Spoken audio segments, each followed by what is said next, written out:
Welcome to the Unveiled Epoch Echoes channel. Today, we're diving deep into an unexplored historical mystery. Close your eyes if you like, let the room grow quiet, and allow yourself to drift back through the centuries to a time when the stars themselves seem to hold secrets no one dared speak aloud. This is the hidden story of Galileo, not just the famous trial or the telescope, but the quieter shadows, the unspoken doubts, the private moments of wonder and fear that shaped a man who changed how humanity sees the cosmos forever. Picture a winter evening in February 1564 in the old city of Pisa, where the Arno River moves slow and silver under a thin moon. Inside a modest stone house, near the leaning tower that would one day bear the family name in legend, a baby's first cry echoes softly. Galileo is born to, a gifted musician and restless thinker who earns his living teaching lute, yet spends his nights questioning every accepted rule of harmony. And two, a strong-willed woman from a merchant family who keeps the household steady while dreams swirl around her, has already begun challenging the ancient Greek theories of music. He experiments in secret, weighing strings, measuring vibrations, discovering truths that numbers reveal more clearly than tradition ever could. This restless spirit settles over the cradle like a gentle inheritance. The boy grows up surrounded by sound, lutes being tuned, mathematical arguments drifting from his father's study, the distant bells of Pisa's cathedral.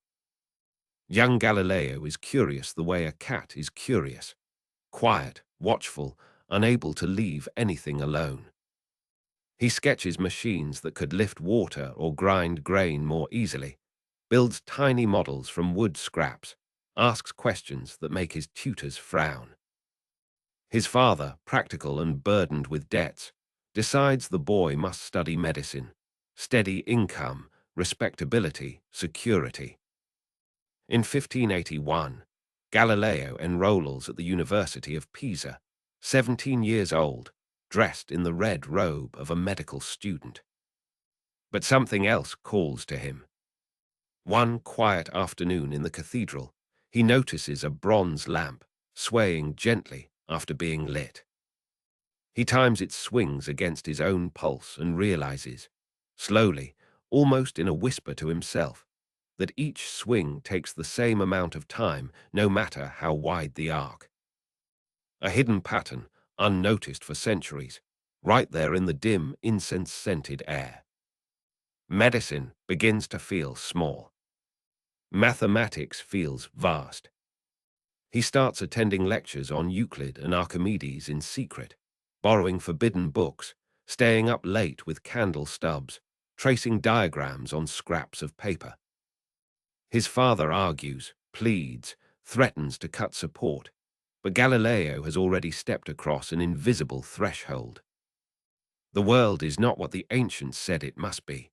The world is what careful eyes and clear thought can prove. By 1589, he is teaching mathematics back at Pisa, a young professor with sharp eyes and sharper tongue, openly questioning Aristotle's claim that objects fall. Legend says he climbed the leaning tower and dropped balls of different weights to watch them hit the ground together, though whether he truly did or simply reasoned it out, the truth remains. He has begun dismantling the old physics brick by brick. The conservative faculty dislike him. Pay is low, family debts press hard. In 1592, he moves to the University of Padua in the Venetian Republic, a place more tolerant of new ideas. And there, for 18 years, he finds something like peace. Padua is alive with scholars, artists, merchants trading stories from distant oceans. Galileo lectures to packed halls, invents a military compass that helps gunners aim more accurately, designs a thermoscope to measure heat's subtle changes. He lives with Marina Gamba, a warm-hearted Venetian woman who bears him 3 children, Virginia, and outside the bonds of marriage, a quiet arrangement kept discreet in an age when such things could ruin reputations. The household is lively, affectionate, often short of money. Galileo tutors private students for extra coin, writes treatises on mechanics, sends careful letters to powerful patrons. All the while he experiments in a small garden workshop. Balls rolling down inclined planes, measuring time with water clocks and his own heartbeat, discovering the hidden law that would later be called inertia, that a body in motion wants to stay in motion unless something stops it. These quiet evenings under the Venetian sky lay the unseen foundations of modern physics. Then, in the summer of 1609, adrift north from Holland, a Dutch has built a spyglass that makes distant objects appear close. Galileo, now 45, hears the news and feels something stir, an old excitement, almost like hunger. He does not wait for the instrument to reach him. Working from description alone, he buys glass lenses from, grinds and polishes them himself in long, sleepless nights, fits them into cardboard tubes. By August, he has a telescope that magnifies 20 times, far better than any yet seen. He demonstrates it to the Venetian Senate from the top of Mark's bell tower. The senators gasp as ships far out at sea suddenly appear close enough to count their sails. They double his salary and grant him tenure for life. But Galileo does not aim his new instrument at ships. He turns it upward, toward the night sky, and what he sees changes everything. The moon, long believed a perfect crystalline sphere, reveals itself rugged and scarred. Mountains casting long shadows, vast dark plains, craters deep enough to swallow cities. The Milky Way, that pale river across the heavens, dissolves into countless individual stars, too faint for the naked eye. In January 1610, he discovers 4 small lights dancing around Jupiter, moons orbiting a planet that is not Earth. This single observation quietly destroys the old claim that everything in heaven must circle our world alone. Later come the phases of Venus, waxing and waning like the moon, possible only if Venus circles the sun. Sunspots drift slowly across the sun's face, proving even the sun is not perfect and unchanging. Each night on his rooftop in Padua, wrapped in a cloak against the winter chill, Galileo sketches what he sees, heart pounding with the thrill of revelation. He rushes his findings into print as The Starry Messenger in March 1610. The little book spreads across Europe like wildfire. Some cheer him as a new Columbus of the heavens. Others mutter that he is deceived by demons or flawed glass. Seeking greater influence and time for research, Galileo leaves Padua for Florence in 1610, becoming court mathematician to Medici, Grand Duke of Tuscany. He names Jupiter's moons the Medicean stars in of the family, an astute political gesture. But Florence lies closer to Rome, and Rome watches carefully. The Church teaches that Earth stands motionless at the universe's center, surrounded by perfect celestial spheres, because Scripture seems to say so. A moving Earth, a sun-centered cosmos, feels dangerous to many theologians. Galileo believes faith and science need not war. In private letters, he argues that the Bible teaches how to go to heaven, not how the heavens go. Yet he cannot stay silent. Friends warn him, be cautious. A Dominican friar preaches that the new ideas contradict Scripture. Reach the Inquisition.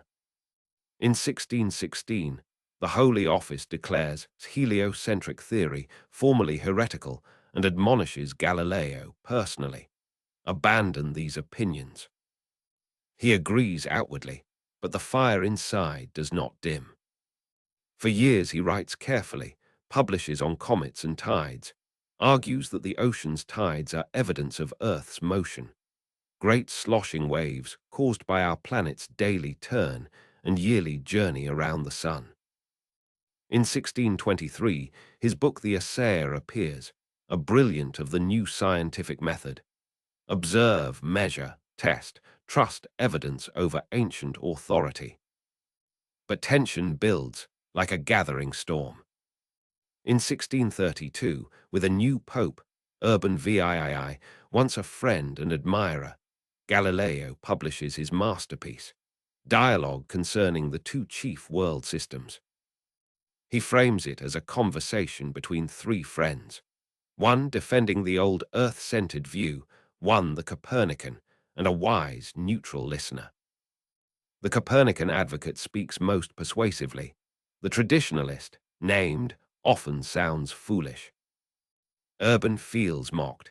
Some say the Pope's own arguments were placed in his mouth. The book is Galileo, now nearly 70, is summoned to Rome. The trial unfolds in the spring of 1633 inside the Dominican convent of Maria Minerva. Old and ill, Galileo travels by litter, quarantined for plague along the way. He faces the Inquisition's 10 cardinals. They demand he admit error. He defends himself with dignity at first, insisting he never held as absolute truth, only as a useful hypothesis. But the threat of torture hangs in the air, even if never applied to a man of his age and fame. On June 22, 1633, dressed in the white shirt of a penitent, he kneels and recants, "I curse and detest the said errors and heresies." The words are recorded, the sentence read, lifelong house arrest.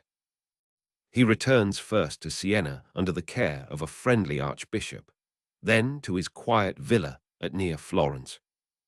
The world shrinks to garden paths and familiar rooms. His beloved eldest daughter Virginia, Sister Maria Celeste in her convent, writes him tender letters full of affection and small gifts of candid fruit until her early death in 1634, a loss that breaks something deep inside him. Health fails, arthritis cripples his hands, and by 1638 a slow blindness steals the stars he loved. Yet even in darkness he works. With helpers he dictates his final great book, discourses and mathematical demonstrations relating to two new sciences, smuggled out to be published in Holland in 1638, The Quiet Triumph of Inertia, Projectile Motion, the Strength of Materials. On a winter night in January 1642, in the same month he first saw Jupiter's moons 32 years earlier, Galileo dies peacefully at 77 years old. The Grand Duke wishes a grand tomb in Florence's, but the church forbids for a condemned heretic. He is buried quietly in an unmarked corner of the church. Yet the story does not end there. Decades later, as attitudes soften, his remains are moved to a place of beside Michelangelo. His books spread across Europe, inspiring Newton, Huygens, and generations beyond. The scientific method he championed, observe, question, test, trust evidence, becomes the quiet revolution that shapes the modern world. And somewhere in the long arc of time, the stars he once watched from a Paduan rooftop still shine down, keeping their ancient vigil, whispering the same hidden truth he spent a lifetime trying to tell. The universe is stranger and more beautiful than any authority ever imagined, and the human mind, fragile and curious, is brave enough to follow evidence wherever it leads. Let the quiet settle around you now, as we drift further back into the shadowed corridors of time, deeper into the life of Galileo, where forgotten whispers and hidden truths linger like starlight long after the dawn. Imagine the soft rustle of ancient parchment, the faint scent of candle wax and old books, the distant toll of a cathedral bell echoing across centuries, guiding us gently into this longer, more intimate exploration of a man whose curiosity illuminated the darkness of an age, yet whose private struggles remain half hidden in the folds of history. In the year 1564, on a crisp February day in the ancient city of Pisa, where the Arno River winds lazily beneath bridges heavy with centuries of footsteps, Galileo draws his first breath in a modest stone house not far from the famous tower that leans as if listening to secrets of the earth. His father is no ordinary musician. He is a lutenist of rare skill, a composer who dares to challenge the sacred rules of harmony passed down from the Greeks, experimenting in dimly lit rooms with weighted strings and measured vibrations, proving through quiet trials that mathematical truth often contradicts ancient authority. His mother brings the steady strength of a merchant's daughter, managing a household where money is often scarce and dreams run abundant. Galileo, the eldest of 6 children, though only 4 survive infancy, grows up amid the plucking of lute strings and heated discussions about sound and proportion, learning early that the world can be questioned, measured, reshaped by human hands and mind. As a boy, he spends time at the monastery at southeast of Florence, where the family moves when he is 8, leaving him briefly in Pisa under a caretaker's watch before reuniting. There, surrounded by silent monks and fragrant pine forests, he studies logic and absorbs the rhythms of prayer, even considering the priesthood for a time, a hidden path he might have taken had curiosity not pulled stronger. He learns to play the lute beautifully, his fingers dancing across strings with the same precision he will later apply to lenses and pendulums. But young Galileo is restless. He sketches mechanical devices in the margins of his books, tiny pumps to raise water, gears that might ease, always wondering how things truly work beneath their surface appearance. By 1581, at 17, his father, practical and burdened by debts, enrolls him at the University of Pisa to study medicine, a profession promising security. Galileo attends lectures in his red student's robe, but the ancient texts feel hollow, repetitive, bound by Aristotle's unquestioned decrees. Then comes that quiet moment in the cathedral, a bronze lamp swaying gently after being lit for evening service. Timing its swings against his own steady pulse, Galileo notices something no one has emphasized before. Each swing takes nearly the same time, regardless of width, a subtle harmony hidden in motion itself. This observation, simple yet profound, awakens something irreversible.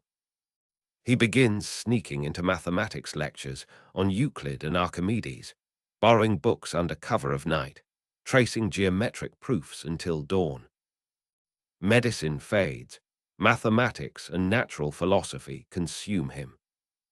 Arguments with his father grow heated, pleads for practicality. But Galileo has already crossed into a world where evidence speaks louder than tradition. Leaving university without a degree, a lesser-known hardship that shadows his early career, he supports himself tutoring while inventing a hydrostatic balance in 1586, a delicate scale for measuring densities inspired by Archimedes, publishing a small treatise that catches scholarly eyes.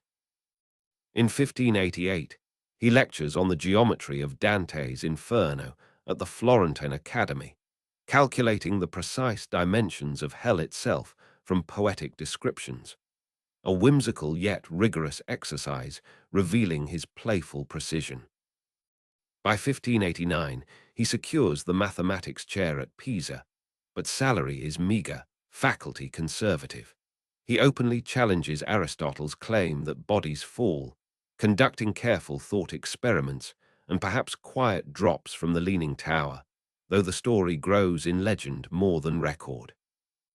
Financial pressures mount after his father's death in 1591, leaving Galileo responsible for family dowries and his wayward brother Michelangelo's debts.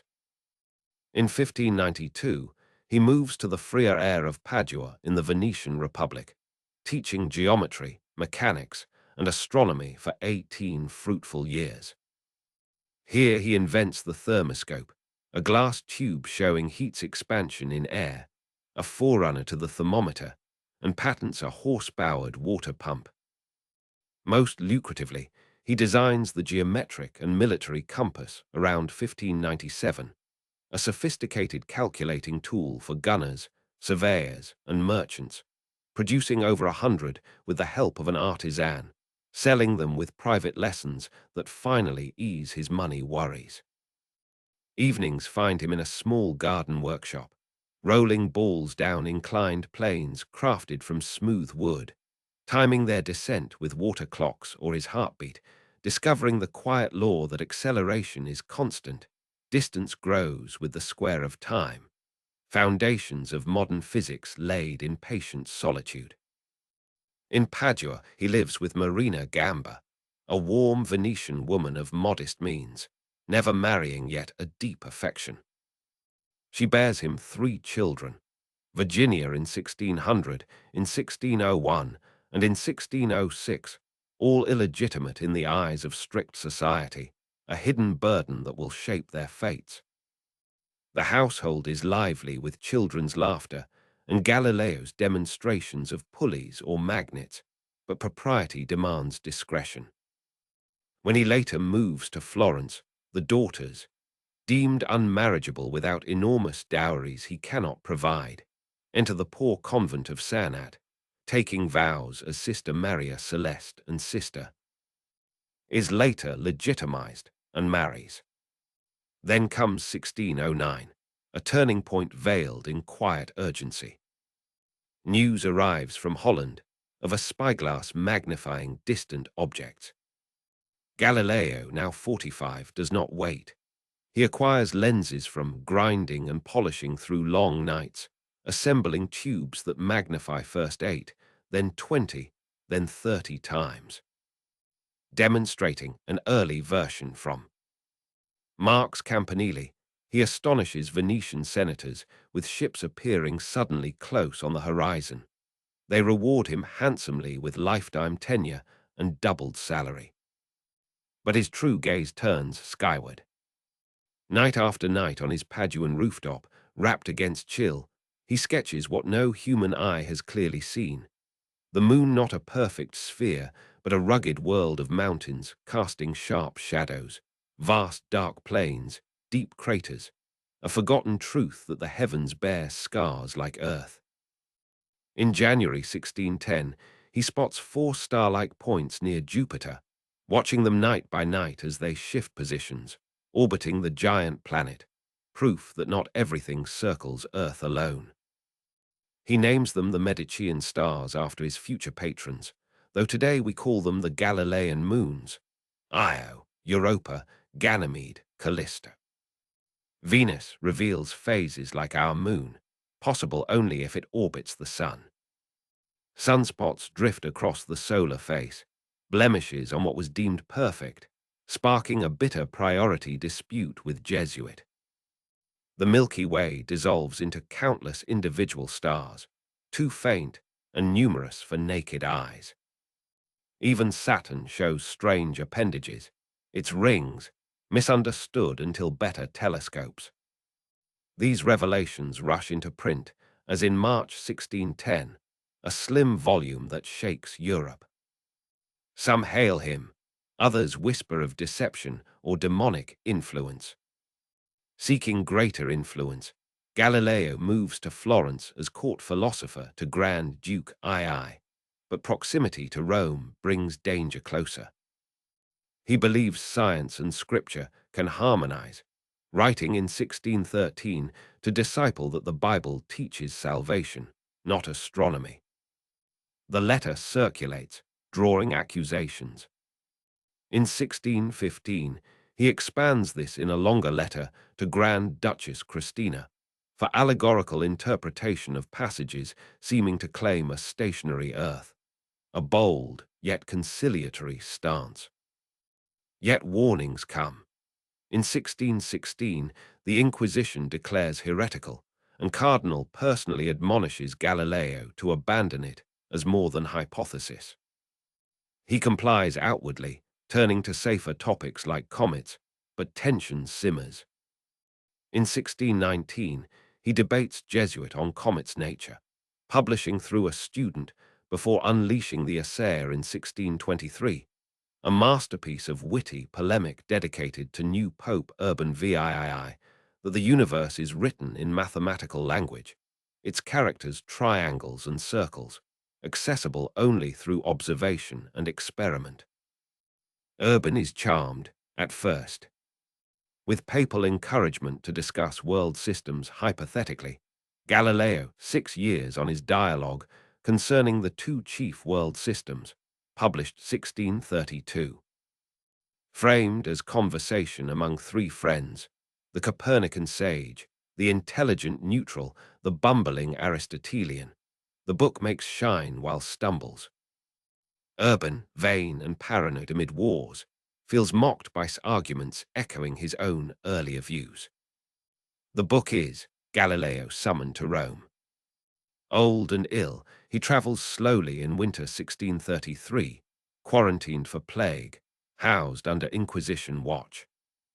The trial unfolds in shadowed rooms, charged with vehement suspicion of heresy for holding and defending despite 1616 injunction.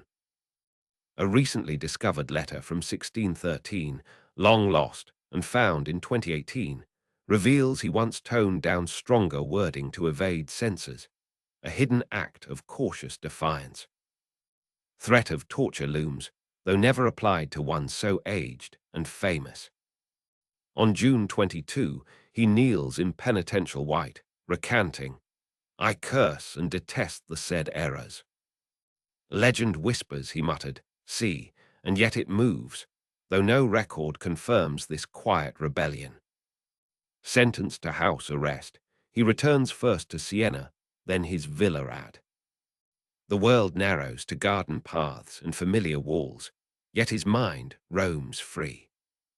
His beloved Maria Celeste, brightest of his children, writes tender letters from her convent 124 survive, full of devotion, small gifts of embroidered collars or candid citron, nursing his spirits through illness and isolation. She tends the convent pharmacy, sending remedies for his ailments, calling him most beloved father, with unwavering affection despite their separation by illegitimacy and walls. Her death in 1634, just months after his sentence, leaves a wound deeper than any recantation. Blindness creeps in by 1638, perhaps from gazing too long at the sun through telescopes or simply age's cruelty, stealing the stars he loved. Yet in darkness, he dictates his final masterpiece, Discourses on Two New Sciences, smuggled to Holland for 1638 publication, treatises on strength of materials, projectile motion in parabolas, the seeds of inertia. Bodies in motion remain so unless impeded. Visitors come secretly. Ideas flow north to inspire Newton and beyond. On January 8, 1642, in the hush of an winter, Galileo dies peacefully at 77, heart and fever claiming him. The Grand Duke wishes grand burial in beside Michelangelo, but papal protest confines him to an unmarked corner. Nearly a century later, in 1737, attitudes softened. His remains are moved to tomb, though relics, middle finger, tooth, vertebrae, are quietly removed, the finger now pointing eternally upward in Florence's Galileo, a defiant gesture preserved. And so the hidden truths endure. A man who played lute as beautifully as he ground lenses, who calculated hell's architecture for amusement, who loved deeply yet saw his daughters cloistered by society's constraints, who toned down words to survive yet never silenced his mind. His quiet experiments, with pendulums timing pulse and prayer, balls rolling down planes to reveal acceleration's gentle law, telescopes unveiling worlds within worlds, whisper forgotten lessons, that authority bends before evidence, that curiosity is the gentlest revolution, that even in chains of house arrest or blindness, discovery finds a way. The stars he first revealed as countless still shine, keeping vigil over a universe and more mysterious than any doctrine dreamed, reminding us softly as we drift towards sleep that truth moves quietly, inexorably, and yet it moves. Let the soft veil of evening settle deeper around you now, drawing you further into the intimate shadows of Galileo's life, where the grand revolutions of the heavens mingle with the tender, often hidden rhythms of a human heart, moments of quiet joy, private sorrow, and unspoken defiance that history has only whispered in fragments until recent years. Long before the telescope claimed his nights, Galileo carried music in his blood, a lesser-known gift inherited from his father, that restless innovator who dared weigh strings and challenge ancient harmonies. Young Galileo played the lute with exquisite skill, his fingers gliding over frets with the same delicate precision he would later apply to grinding glass lenses or timing pendulums.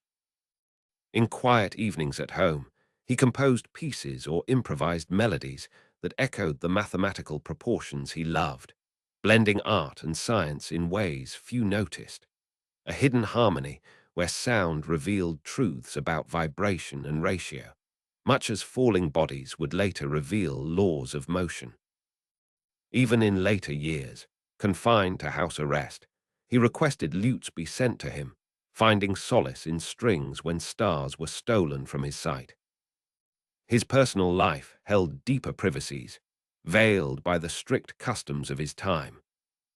In Padua, away from Florence's sharper eyes, Galileo shared a warm, enduring companionship with Marina Gamba, a Venetian woman of humble origins whose gentle presence brought stability amid his relentless work.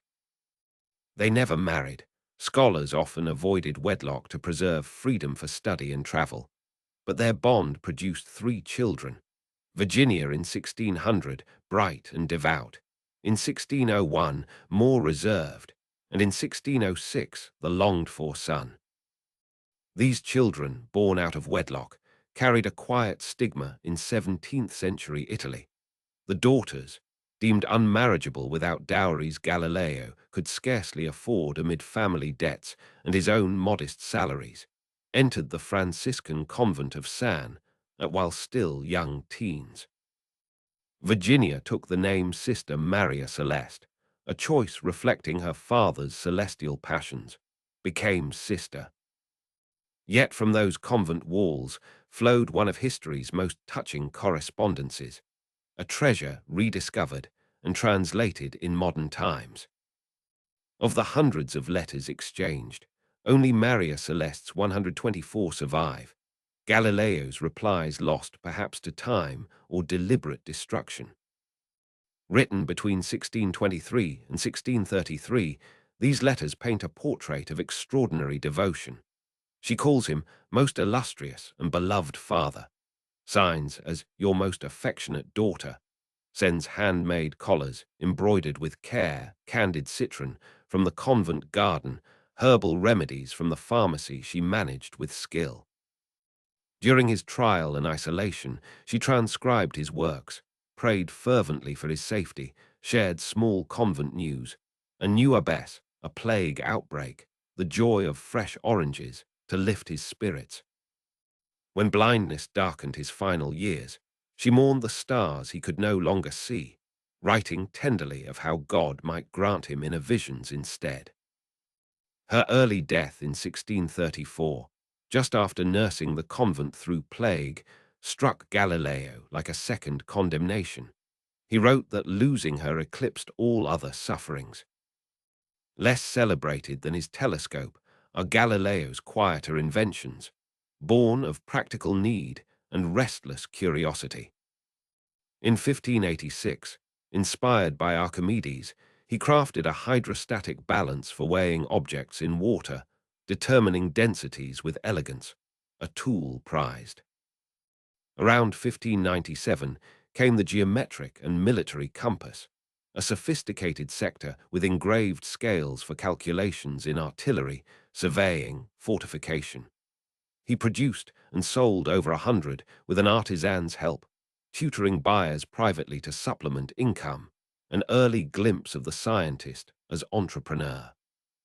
His thermoscope, a glass tube showing air's expansion with heat, preceded true thermometers by decades. He designed pumps to raise water for irrigation, pulleys to ease heavy loads, even a horse-drawn machine for grinding grain more efficiently. Devices sketched in margins or built in workshops, many lost to time, but revealing a mind forever seeking to improve the everyday world. Controversies shadowed him beyond the famous trial, bitter disputes that reveal the human frictions of scientific advance. With Jesuit astronomer over sunspots, those drifting blemishes proving the sun's imperfection, Galileo claimed priority, accusing of plagiarism in heated letters, alienating the powerful Jesuit order whose support he once courted. The comet debates of 1619 pitted him against Galileo, publishing under a student's name at first, then boldly as the assayer wielded wit like a rapier, mocking opponents while the book of nature written in mathematics. These feuds cost allies, feeding the suspicions that culminated in 1633. In his final years even as arthritis twisted his hands and blindness descended, likely from years gazing at the sun through imperfect telescopes, combined with age's ailments, he dictated groundbreaking work. Young assistants and recorded his thoughts on motion, strength of materials, the parabolic paths of projectiles, all smuggled to Holland for publication, evading censors. Visitors slipped past guards. John Milton, in 1638, hearing the aged scientist speak of truth's quiet persistence. Death came gently on January 8, 1642, from heart palpitations and fever in the villa overlooking Florence. Denied grand burial by papal decree, he rested first in an unmarked corner of. But legacy proved unstoppable. In 1737, as Enlightenment ideas softened old enmities, his remains were exhumed and beside Michelangelo. Yet not without quiet drama. Admirers removed relics, a middle finger, tooth, vertebrae, as sacred mementos of defiance. That middle finger, preserved in Florence's Galileo, points eternally upward toward the heavens he unveiled, a silent gesture captured in glass. Centuries later, the Church itself sought reconciliation. In 1822, Galileo's dialogue was removed from the index of forbidden books. In 1992, Pope John II acknowledged errors in the trial, praising Galileo's faith and method. Modern science traces its roots to him, the insistence on observation over authority, mathematics as nature's language, the patient testing of hypotheses. And so, as night deepens and stars wheel overhead unseen, yet ever present, Galileo's story lingers like a gentle lullaby. A man who played lute melodies in candlelight, loved deeply across convent walls, ground lenses that revealed worlds within worlds, endured isolation, yet never ceased questioning. His hidden struggles, the illegitimate children, lost letters, bitter rivalries, stolen sight, only deepen the wonder of his triumphs, reminding us softly that truth, like the earth's quiet motion, persists beyond any decree, moving inexorably through time. Let the gentle hush of twilight envelop you further, carrying you deeper into the veiled corners of Galileo's world, where the boundaries between science and art blur like mist over the Arno, and private joys intermingle with quiet sorrows in ways seldom told. Beyond the lenses that unveiled the heavens, Galileo possessed a soul attuned to beauty in all its forms, a lesser-known harmony that wove through his days like a soft melody. Music was not merely his father's legacy, it was his own profound solace. He played the lute with masterful grace, his fingers evoking tones so pure that friends remarked he might have rivaled the greatest virtuosos of Florence had he chosen that path. In quiet evenings, whether in Padua's bustling household or isolated villa, he improvised compositions drawing on the mathematical ratios his father had explored, turning proportions of strings into ethereal sounds that mirrored the celestial spheres he studied. Some whispers suggest he even pennied verses or small poetic works, blending rhythm with reason, though few survive, hidden fragments lost amid the turmoil of trials and bans. Art, too, claimed his attention in subtle ways. Galileo lectured on perspective to painters, teaching how lines converge and shadows fall with mathematical precision, influencing the illusion of depth in Renaissance canvases. He admired the works of a close friend who painted him into frescoes as a subtle nod, and critiqued drawings with an eye sharpened by telescopic wonders. When he first turned his improved spyglass to the moon, his sketches captured craters and mountains with an artist's fidelity, revealing a lunar landscape rugged and earthly, images that quietly revolutionized how painters depicted the heavens, shifting from flawless orbs to textured, shadowed realities. His family life held deeper privacies, threads of affection tangled with the constraints of his era.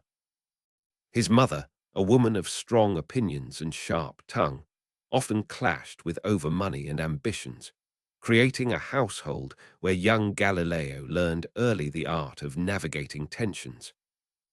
His younger brother Michelangelo, a talented but restless musician like their father, wandered Europe lutenist dreams, yet frequently returned in need, borrowing sums Galileo could ill afford amid his own debts, quiet burdens that weighed than many celestial calculations. Sisters and other siblings faded into the background, supported as best he could, but these familial strains remained largely unspoken in the grand tales of his discoveries. With Marina Gamba, the companionship endured warmly yet unconventionally. In an age when scholars often shunned marriage to preserve independence, they built a home filled with children's voices and simple joys. Marina, patient and grounded, managed the daily rhythms while Galileo tinkered in his workshop or gazed skyward. Their separation came gently when he moved to Florence in 1610, seeking court patronage. She remained in Padua while the daughters joined him, eventually entering the convent not solely for poverty, but partly to shield them from societies. Yet love persisted across distances. Maria Celeste's surviving letters reveal a daughter who saw her father as a guiding star, recipes for rose-petal conserves or worries over his health, transcribing his forbidden works with devoted care. Among his inventions, quieter ones glimmer like hidden gems. The hydrostatic balance of his youth delicately weighed gems and metals in water, echoing Archimedes' eureka moment. His military compass, crafted around 1597, bore intricate scales for solving artillery problems or proportional divisions, a tool so practical he manufactured dozens, teaching its use to wealthy students for vital income. The thermoscope, a slender glass revealing heat's invisible dance through expanding air, foreshadowed thermometers that would one day measure fevers and forges. And in that cathedral lamp's sway lay the seed of timekeeping itself. Galileo's observation of isochronous pendulums, each swing nearly equal, inspired sketches for a clock mechanism. Though illness prevented completion, his son and later Huygens brought it to life, ticking in harmony with the pulse he once timed. Even in his telescopic vigils, overlooked wonders slipped past. In 1612, while tracking Jupiter's moons, Galileo noted a faint star near Neptune. Twice, in fact, sketching it unknowingly as the distant ice giant we now recognize, a fleeting brush with a world beyond Saturn's realm, unrecognized amid the flood of revelations. Controversies, too, cast longer shadows than often admitted. His priority dispute with Jesuit over sunspots grew heated, accusations flying across pamphlets, straining relations with the order that might have shielded him. Personal slights lingered. Pope Urban VIII, once a patron who enjoyed Galileo's wit, felt betrayed by the dialogues, seeing his own arguments mocked in the fool's mouth, a vanity wounded amid European wars and papal politics, turning admiration to wrath. In modern times, hidden truths continue to emerge softly. In 2018, a long-lost letter surfaced in London's Royal Society archives, Galileo's careful draft to a friend, subtly softening heliocentric claims to evade early censors, a cautious dance revealed centuries later. Yet forgeries remind us of enduring fascination.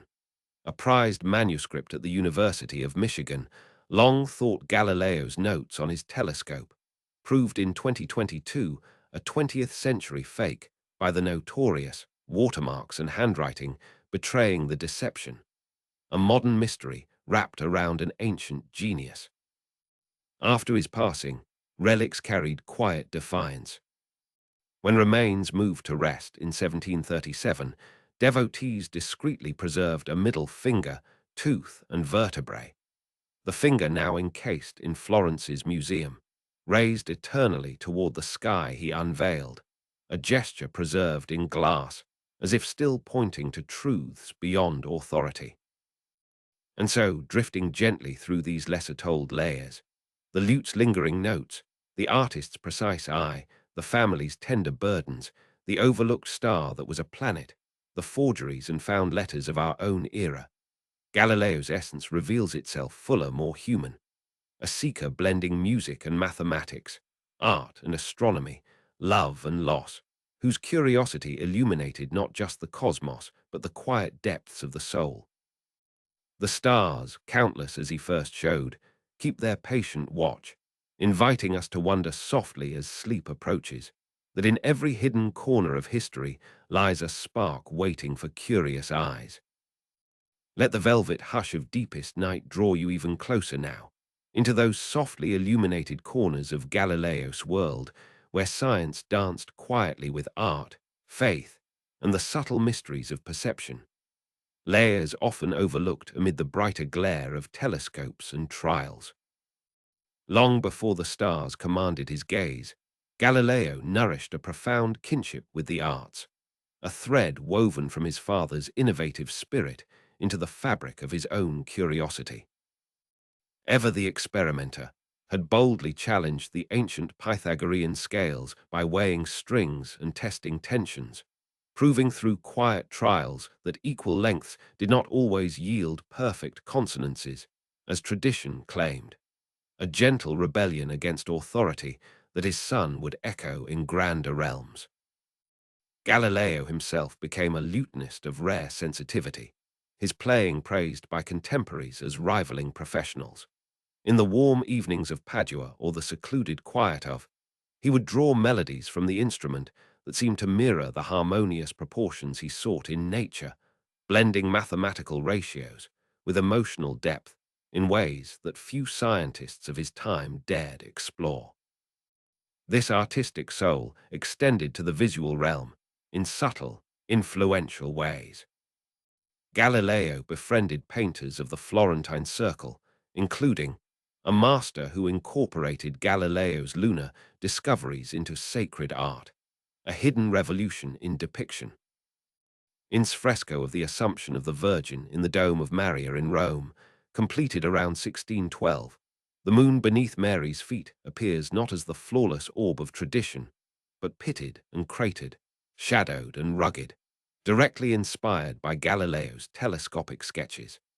A quiet insertion of observed truth into religious iconography that passed unnoticed by many yet marked a shift in how artists rendered the heavens. Galileo even lectured formally on artistic technique, explaining perspective and chiaroscuro with geometric precision to academies, helping painters achieve illusions of depth that mirrored his own quest to see beyond surfaces. One of his most whimsical yet rigorous came early, in 1588, when as a young scholar he delivered lectures at the Florentine Academy on the shape, location, and size of Dante's Inferno, calculating with mathematical exactness the dimensions of hell from the poet's verses, determining the giant Lucifer's height and the vast conical structure descending to Earth's center. This playful precision delighted audiences, revealing a mind that could apply Euclid's rigor to literary imagination, bridging poetry and science in a forgotten flourish of intellectual joy.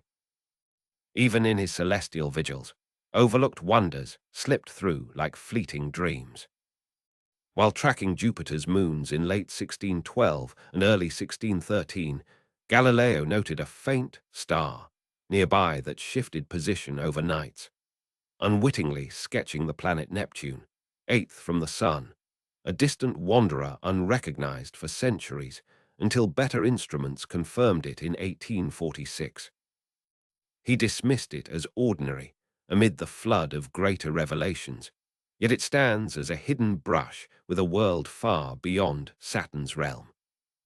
Speaking of Saturn, when Galileo first turned his telescope there in 1610, he saw strange appendages, what he called ears or companion globes flanking the planet, actually glimpses of its majestic rings, edge-on and puzzling through imperfect lenses. He puzzled over their changes, watching them seemingly vanish by 1612 as the rings tilted invisibly, a mystery he could not resolve before rivals like Huygens clarified it decades later. Amid controversies, quieter legends persist like whispers in old libraries. Some theologians and philosophers, hearing of his claims, reportedly refused even to peer through the telescope, fearing optical deception or worse, demonic illusion, preferring ancient texts to direct observation. Though records vary on whether this truly happened, the story captures the deeper tension of an era clinging to authority over evidence. Galileo's faith, too, wove deeply through his life, a devout Catholicism that complicated his struggles yet sustained him. As a he seriously considered monastic life, tonsured even, before family pulled him towards secular paths. Throughout, he remained pious, attending Mass, supporting his daughter's vocations, viewing the universe as God's grand design. In letters and writings, he argued passionately that Scripture and nature were two books from the same author, never in true conflict, the Bible teaching moral truths in poetic language for common folk, while nature's book, written in mathematics, demanded careful reading through observation and reason. The book of nature is written in the language of mathematics, he declared in the Essay, triangles, circles, and equations its alphabet, a profound harmony he believed faith should embrace, not fear. Yet this very conviction, that science illuminated divine workmanship, deepened the tragedy when authority saw threat instead. In his final dictated works, even blindness could not dim such visions. Discussions on why scaling creatures larger, like mythical giants, would collapse under their own weight, bones thickening disproportionately, a quiet insight into material limits that foreshadowed biomechanics. And so, layer upon layer, Galileo's essence unfolds like a nocturne, lutenist and lecturer on hell's geometry, inspirer of cratered moons in frescoes, unwitting discoverer of distant worlds, pious seeker of God's mathematical script, reminding us gently, as eyelids grow heavy, that truth often hides in the interplay of art and evidence, faith and questioning, waiting patiently for eyes willing to look anew. The stars he glimpsed in puzzle and wonder still circle above, inviting soft dreams of discovery unending. Let the serene whisper of ancient winds carry you even further into the shadowed tapestries of Galileo's existence, where the boundaries of science dissolve into poetry, painting, and the quiet rebellions of a mind that refused confinement, forgotten facets that reveal a man as much poet and critic as observer of stars. Amid the rigor of lenses and pendulums, Galileo harbored a profound engagement with literature and the arts, a passion nurtured in the humanistic air of Renaissance Florence and never fully set aside.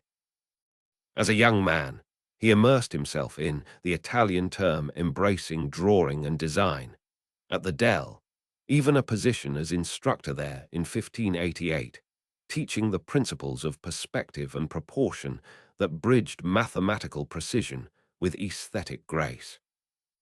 His sketches of the moon, rendered with an artist's subtle shading to capture light's fall across craters and mountains, not only documented discovery, but influenced painters profoundly. His close friend, moved by these revelations, daringly depicted a rugged, imperfect moon in his grand fresco of the Immaculate Virgin in Rome's Maria around 1612, a subtle act of incorporating observed truth into sacred imagery, slipping past censors while quietly challenging perfection in the heavens. Galileo's literary tastes ran deep and opinionated, the lively, varied rhythms of epic Orlando Furioso over the more solemn, unified style of Tasso's, a preference he defended in detailed written considerations that circulated among intellectuals, praising natural flow and imaginative freedom as mirroring the universe's boundless diversity. He annotated editions of both poets with marginal notes, and even composed verses himself, including a satirical poem mocking the cumbersome academic toga mandated for professors, a whimsical protest against stuffy tradition, imagining the garment as a burdensome relic unfit for free thought. Earlier still, his lectures on Dante's Inferno calculated hell's vast architecture with geometric exactness, delighting Florentine audiences by blending poetic vision with Euclidean rigor, determining Lucifer's immense scale and the infernal cone's precise descent to Earth's core. In quieter controversies, beyond the grand clash over, Galileo engaged in heated debates on everyday phenomena that exposed Aristotelian flaws. Around 1611-1612, a dispute arose over why bodies float or sink in water. Galileo against the old notion that shape alone determined buoyancy, insisting instead on density and material, publishing his discourse on bodies in water to counter papal philosopher opponents, with experiments involving ebony chips and careful measurements. A less-remembered feud that further alienated conservative scholars, yet advanced hydrostatic principles. His philosophical reach extended to the infinite. In works like the Dialogue and Essaya, Galileo embraced an boundless universe teeming with countless stars and potential worlds, echoing ancient atomists like Democritus and Lucretius, whom he admired, positing tiny indivisible particles composing all matter, moving in void, a vision of cosmic vastness that implied infinite inhabited realms, thrilling yet troubling in an age guarding theological boundaries. Through isolation tender threads of family endured most poignantly in Maria Celeste's letters, devoted missives brimming with care. In one from 1631, she thanks him effusively for gifts, including two little birds to cheer his villa, embroidered aprons sewn by her own hands, and promises more candid citron from the convent garden. She frets over his health amid winter chills, sending herbal electuaries from the pharmacy she tended, transcribes his forbidden manuscripts with meticulous devotion despite frail health, and shares small joys like the scent of fresh roses in the cloister.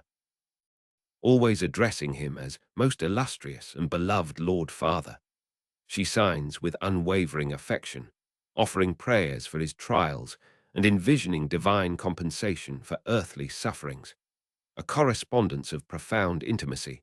Her words a lifeline across walls and condemnations until plague claimed her in 1634. Even in blindness, Galileo pondered scaling laws, why colossal creatures like imagined giants could not exist, their bones needing impossible thickness to bear weight. insights dictated to assistants that foreshadowed modern understanding of material limits and biology's constraints. And thus, layer by delicate layer, Galileo's world unfolds richer still. Satirist of togas, defender of whimsy, calculator of infernal depths, champion of floating truths and infinite atoms, recipient of embroidered gifts and convent remedies, a tapestry woven from curiosity's gentlest threads, reminding us in the hush of night that genius blooms not in isolation, but in the quiet interplay of art, word, and wonder. The cosmos he dreamed infinite keeps its silent expanse, inviting dreams where boundaries dissolve and discovery whispers eternally. Let the gentle cadence of forgotten experiments draw you deeper still into the quiet laboratories of Galileo's mind, where practical ingenuity intertwined with celestial dreams, and even the swiftest mysteries of nature, like the speed of light itself, beckoned for measurement in the dim glow of lanterns on distant hills. In the bustling years at Padua, beyond the lecture halls filled with students pondering geometry and mechanics, Galileo offered private instruction in the arts of war, a lesser-known facet of his teaching that sustained him financially while revealing his versatile engineering spirit. From around 1592 until his departure in 1610, he conducted courses on military architecture and fortifications, drawing noblemen's sons and officers eager for knowledge of bastions, ramparts, and defensive designs, in an era when Italy's city-states bristled with star-shaped fortresses against cannon fire. Student notes, later compiled into treatises like the Breve and Dell, preserve his lessons. Precise calculations for angles of fire, the strength of walls under siege, the optimal placement of outworks, all infused with the same mathematical rigor he applied to falling bodies or planetary orbits. He sketched polygonal forts with flanking angles to repel attackers, incorporating his beloved military compass for rapid surveying and scaling, turning abstract proportions into tools that could save lives on battlefields. A hidden contribution where science served the practical demands of power and protection. Among his quieter inventions glimmered early attempts to grasp nature's forces. Around 1592, inspired by ancient accounts of Hero of Alexandria, Galileo crafted one of the first thermoscopes, a sealed glass tube with water rising or falling as air expanded or contracted with heat, a delicate precursor to the thermometer that allowed subtle measurements of temperature changes, used in medical observations or tracking daily warmth long before sealed alcohol or mercury versions refined the art. And in pursuits reaching toward the intangible, Galileo pondered the very speed of light, that elusive messenger of the stars. In his final masterpiece, the discourses and mathematical demonstrations concerning two new sciences, dictated in blindness and published in 1638, he described an ingenious yet ultimately elusive experiment. He and an assistant, stationed on separate hills, perhaps a mile apart under the Tuscan night, each holding shuttered lanterns. One uncovered his light, the other, seeing the flash, immediately uncovered his own. Timing the delay between signal and response, Galileo sought to capture light's velocity, but at such short distances, no perceptible lag appeared, leading him to conclude it must be extraordinarily swift, perhaps 10 times than sound, or even finite, yet beyond his reach. This early quest, though inconclusive, marked humanity's first recorded attempt to quantify light's journey, a whisper of curiosity echoing forward to later triumphs with toothed wheels and distant moons. Yet one of his most visionary proposals bridged heavens and earth in service of exploration.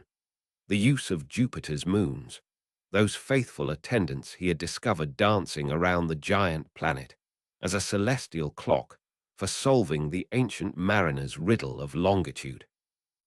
As early as 1610, with barely in print, Galileo realized the moon's regular eclipses and orbits, predictable like a heavenly timepiece visible from anywhere on Earth, could provide a universal reference. By timing when a moon vanished behind Jupiter or emerged from shadow, compared to tables calculated for a fixed meridian, sailors could determine their east-west position at sea, a breakthrough desperately sought by empires losing ships and treasure to navigational uncertainty. He refined eclipse tables with painstaking observations, proposed special instruments to stabilize telescopes on rocking decks, and eagerly petitioned courts, offering the method to Philip III of Spain in 1616 for a handsome reward, later to the Dutch States General, even corresponding with officials about bonuses and pensions.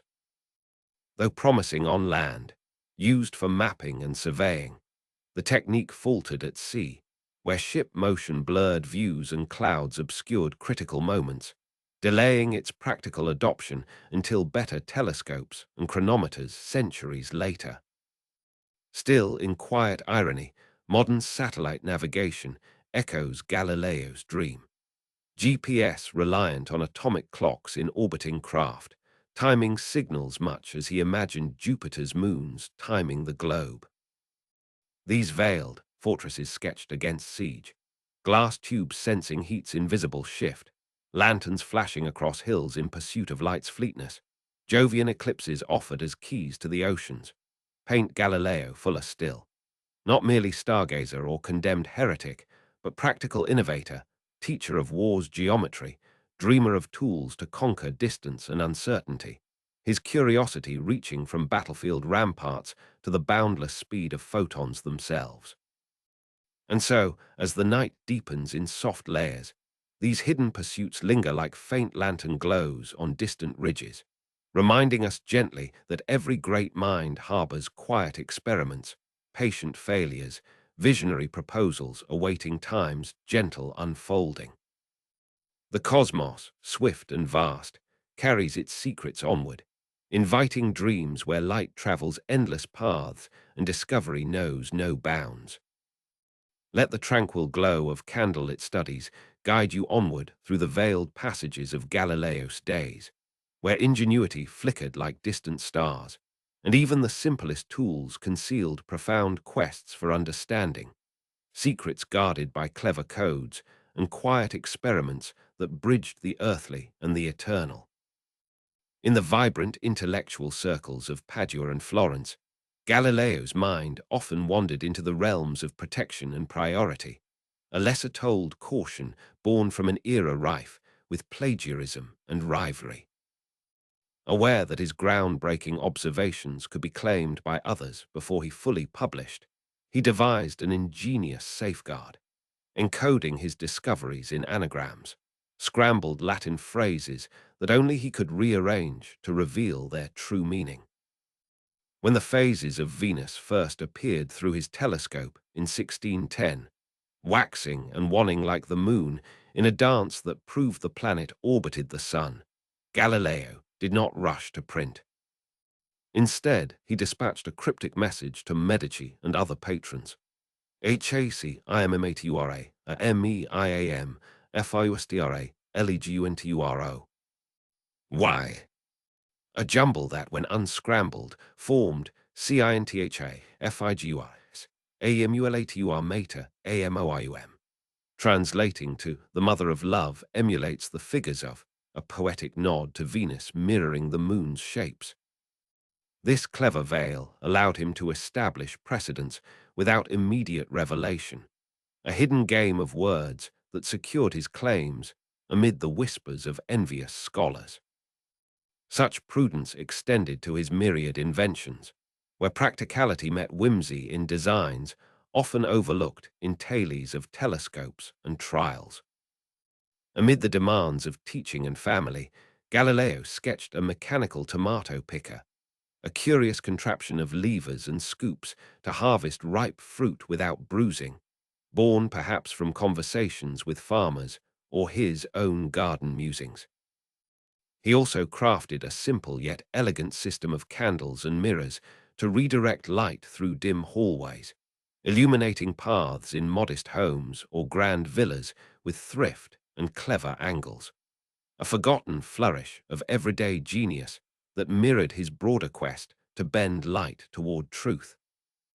These gadgets, alongside his more celebrated compass and thermoscope, flowed from a restless creativity that saw no divide between the mundane and the magnificent, each one a quiet testament to a mind forever tinkering at the edges of possibility.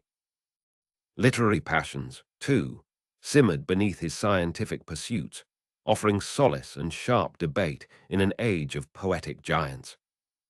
Galileo the wild, imaginative verses of Orlando Furioso over the structured solemnity of Tasso's, defending lively diversity in annotated editions and circulated essays as akin to the universe's boundless variety, full of surprises and freedoms that rigid traditions could not contain. He even pennied his own satirical poetry, lampooning the cumbersome academic toga as a stifling relic unfit for free inquiry, a humorous jab at the pomp of university life that revealed a wit as keen as his lenses. Earlier, in 1588, his lectures on Dante's Inferno applied geometric precision to the poet's hellish realms, calculating Lucifer's colossal height and the infernal cone's vast descent with Euclidean flair, delighting Florentine academies by marrying verse to mathematics in a whimsical bridge of disciplines. Faith, ever a gentle undercurrent, shaped these with a piety often overshadowed by his conflicts with authority. As a Galileo felt the call of monastic life so strongly that he briefly took the tonsure, envisioning a path of prayer amid silent pines before familial duties drew him elsewhere. Throughout his years, he viewed astrology with a measured interest, not the superstitious fortune-telling derided by skeptics, but as a potential harmony of celestial influences and earthly events, though he ultimately prioritized empirical observation over omens. His Catholicism remained steadfast. In letters, he affirmed that divine creation shone through nature's mathematical order, a book to be read alongside scripture without contradiction, a belief that fueled his yet deepened the sorrow when inquisitors saw heresy instead. These veiled layers, the coded anagrams guarding Venus's secrets, the tomato picker easing harvest's toil, the satirical verses mocking scholarly robes, the youthful pull toward cloistered vows, enrich Galileo's portrait beyond the stars, a polymath blending code and creativity, piety and poetry, whose quiet innovations whispered of a world ripe for rediscovery. And as shadows lengthen in this timeless tale, the heavens he encoded and explored hold their patient mysteries, lulling us towards slumber where invention and wonder entwine eternally. Let the soft murmur of ancient melodies lure you deeper into the harmonious realms of Galileo, inner world, where the strings of a lute resonated with the rhythms of the universe, and even the simplest inventions carried whispers of ingenuity that echoed through time's quiet corridors. In the sun-dappled halls of his Paduan home, amid the clatter of wooden models and the scent of polished lenses, Galileo often turned to music as a refuge, a profound talent inherited and honed from his father, who had taught him the lute's intricate art with the same fervor he applied to challenging musical doctrines. Galileo's fingers danced across the strings with virtuosic grace, producing melodies so evocative that friends marveled he could have been a court musician had the stars not called louder. This musical prowess extended beyond mere performance.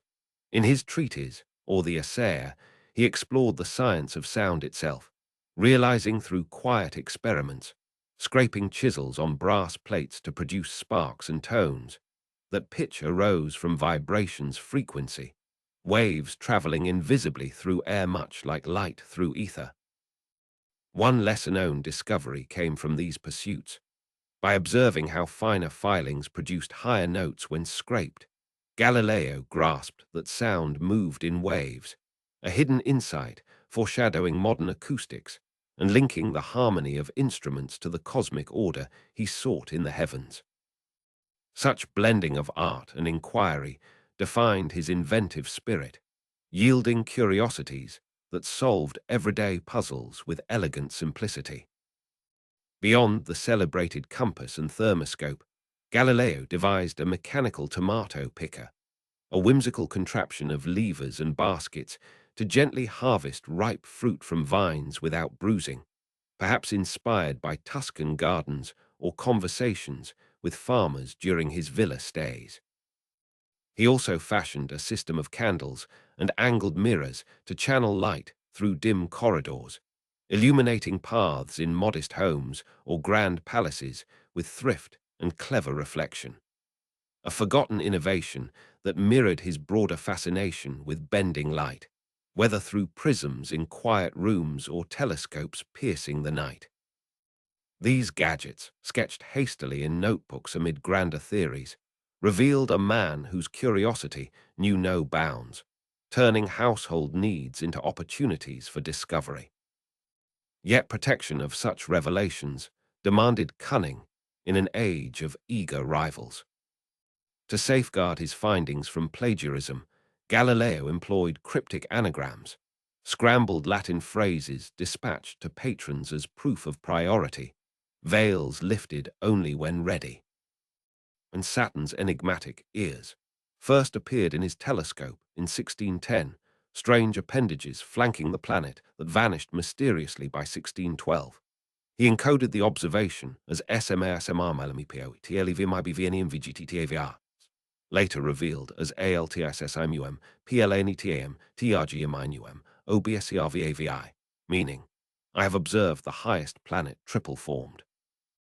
These puzzling protrusions, actually Saturn's rings viewed edge-on through imperfect lenses, baffled him. He pondered if they were moons or illusions, a mystery unresolved in his lifetime until sharper eyes like Huygens's clarified their icy decades later. In another veiled glance, while charting Jupiter's moons in 1612, Galileo unwittingly sketched a faint, fixed star shifting position. None other than Neptune, the distant azure giant invisible to naked eyes, a fleeting encounter with a world beyond Uranus that lay unrecognized for over 2 centuries, a quiet testament to how even genius brushes the unknown. For all his triumphs, humility tempered his pursuits. Galileo erred notably in explaining tides, attributing their ebb and flow to Earth's dual motions, daily spin and yearly orbit around the sun, causing oceanic sloshing like water in a carried basin. This discourse on the tides, pennied to bolster, overlooked the moon's gravitational pull, a force Newton would later illuminate, yet it showcased Galileo's bold willingness to theorize from observation, even when waves proved more complex than imagined. Faith, too, wove subtly through these intellectual tapestries, a thread from boyhood days when monastic life beckoned. At the abbey nestled in fragrant pines, young Galileo studied under monks' guidance, briefly tonsured and drawn to contemplative vows before paternal plans steered him toward medicine. This spiritual inclination lingered. In writings, he affirmed astrology's potential as a celestial influence, though tempered by toward charlatans, viewing stars not as omens but as divine mechanisms. His piety shone in of science as God's second book, harmonious with Scripture, a conviction that sustained him through inquisitorial shadows, finding solace in the order he perceived in sound waves, mirrored lights, and encoded planets. And thus, in the gentle cadence of lute strings and cryptic codes, Galileo's essence deepens.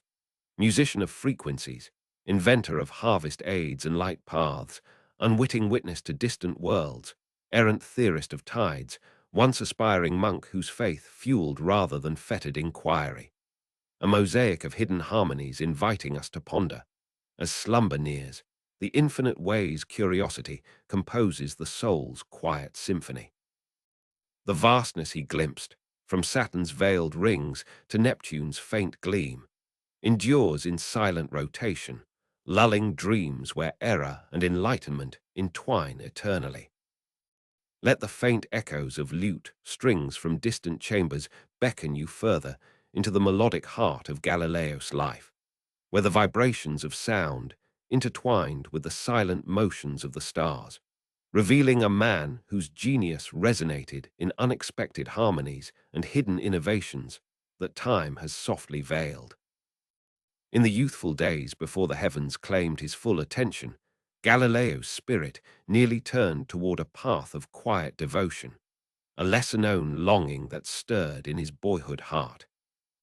As a young lad, immersed in the serene routines of study at the Abbey of, nestled amid the whispering pines of the Apennines, he felt a profound pull toward monastic life.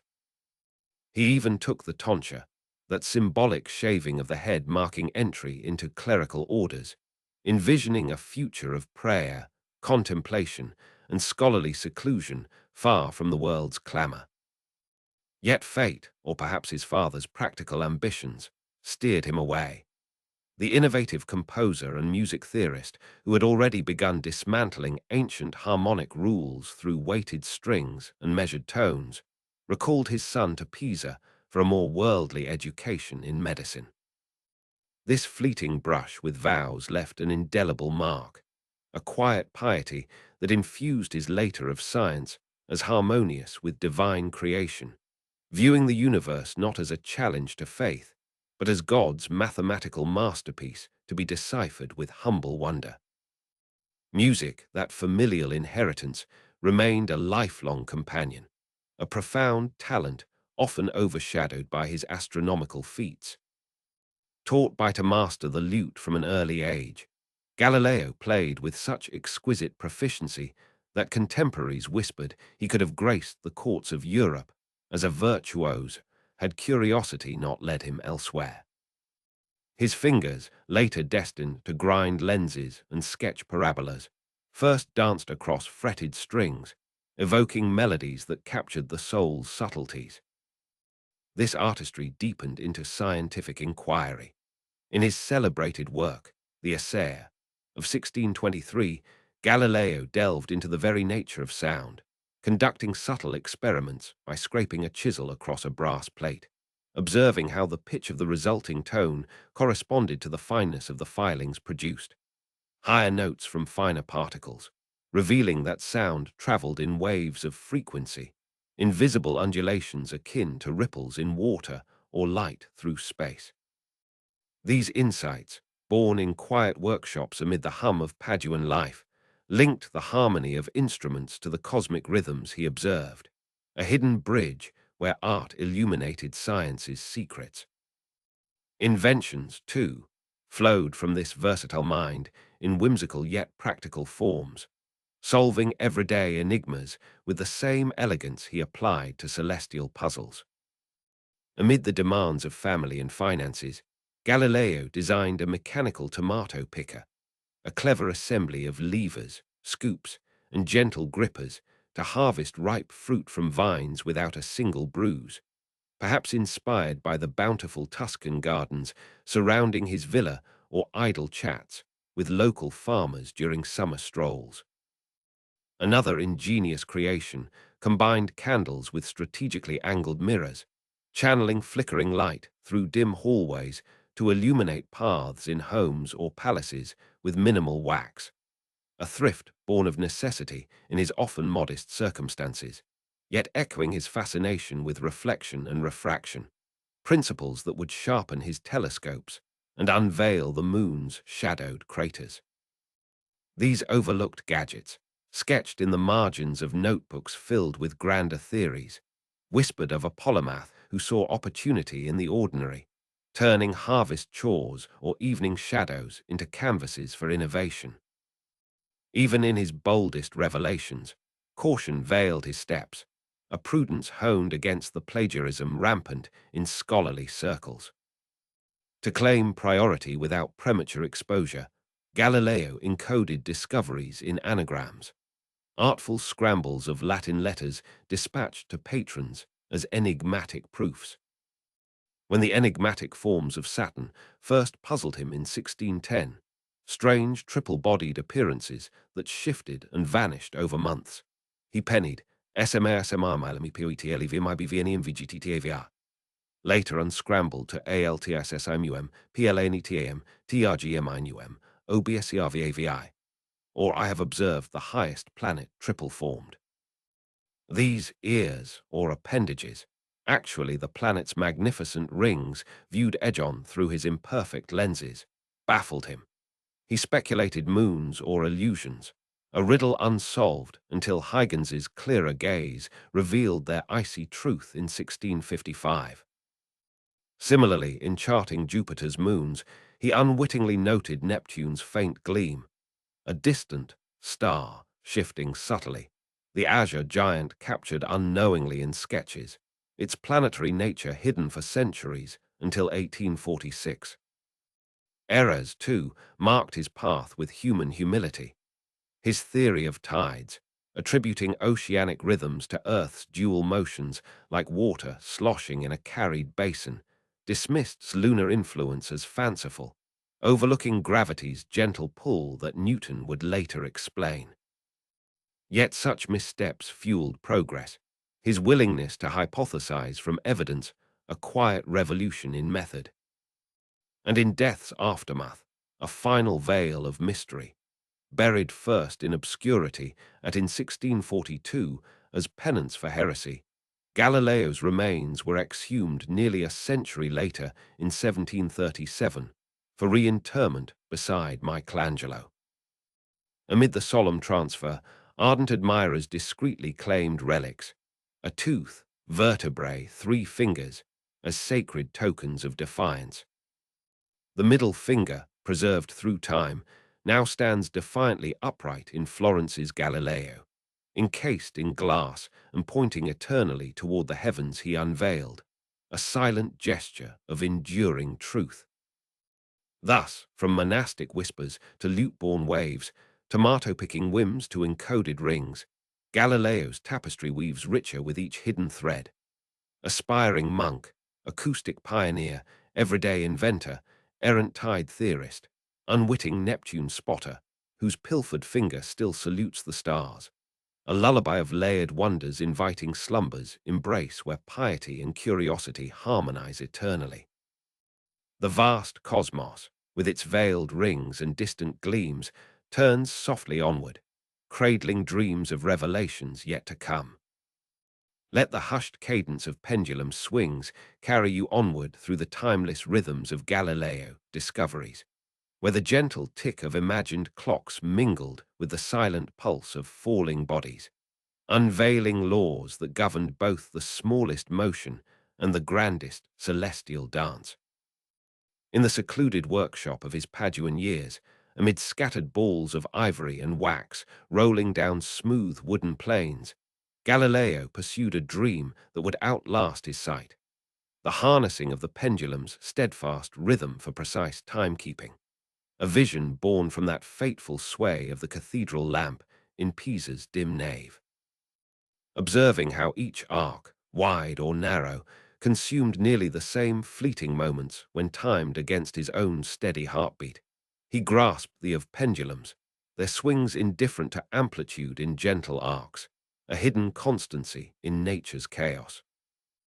By the 1630s, confined to Sevilla and grappling with failing eyes, he sketched designs for a clock driven by this reliable oscillation, a weighted bob suspended on string escapement mechanism releasing ticks in perfect equality, far superior to erratic water clocks or spring-driven whims.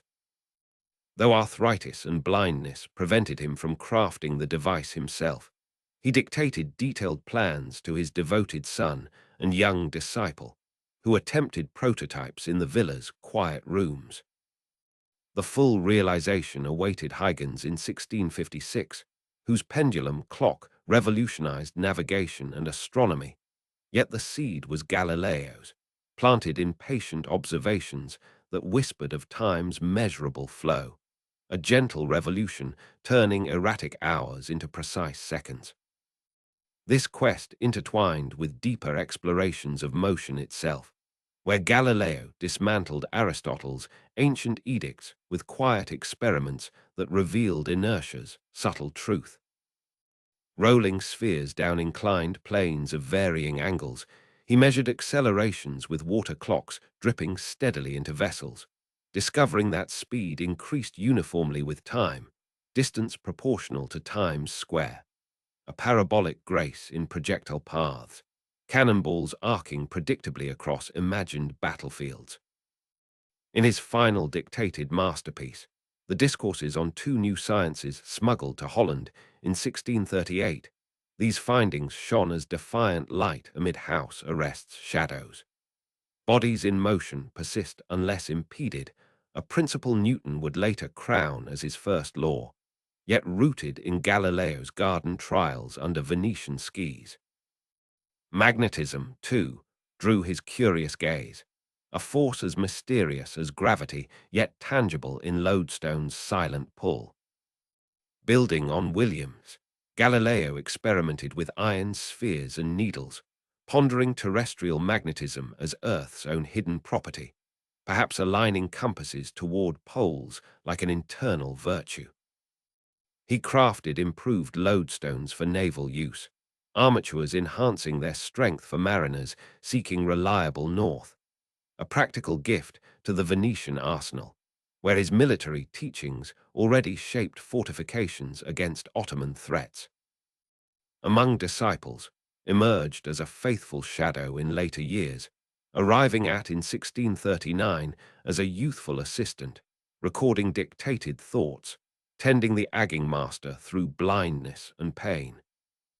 His loyalty extended beyond death, preserving manuscripts, writing the first biography in 1654 that burnished Galileo's legend, while softening ecclesiastical tensions, gathering relics and tales that kept the flame alive through Enlightenment dawns. Even in error, Galileo's boldness illuminated paths, dismissing atomic theory's discreteness for continuous matter, yet embracing infinite universes teeming with unseen worlds, his dialogue evoking boundless stars and potential inhabitants, a vision thrilling theologians and philosophers alike, implying divine plenitude in endless creation. Health's slow decline wove sorrow through these triumphs. Recurrent fevers, joint pains from youthful excesses or relentless, eyes strained by solar gazes through smoked glass, leading to cataracts and total darkness by 1638. Yet in that void, inner visions persisted, dictating proofs on vacuum's resistance, material strength scaling with size, why beams break under weight in predictable ratios.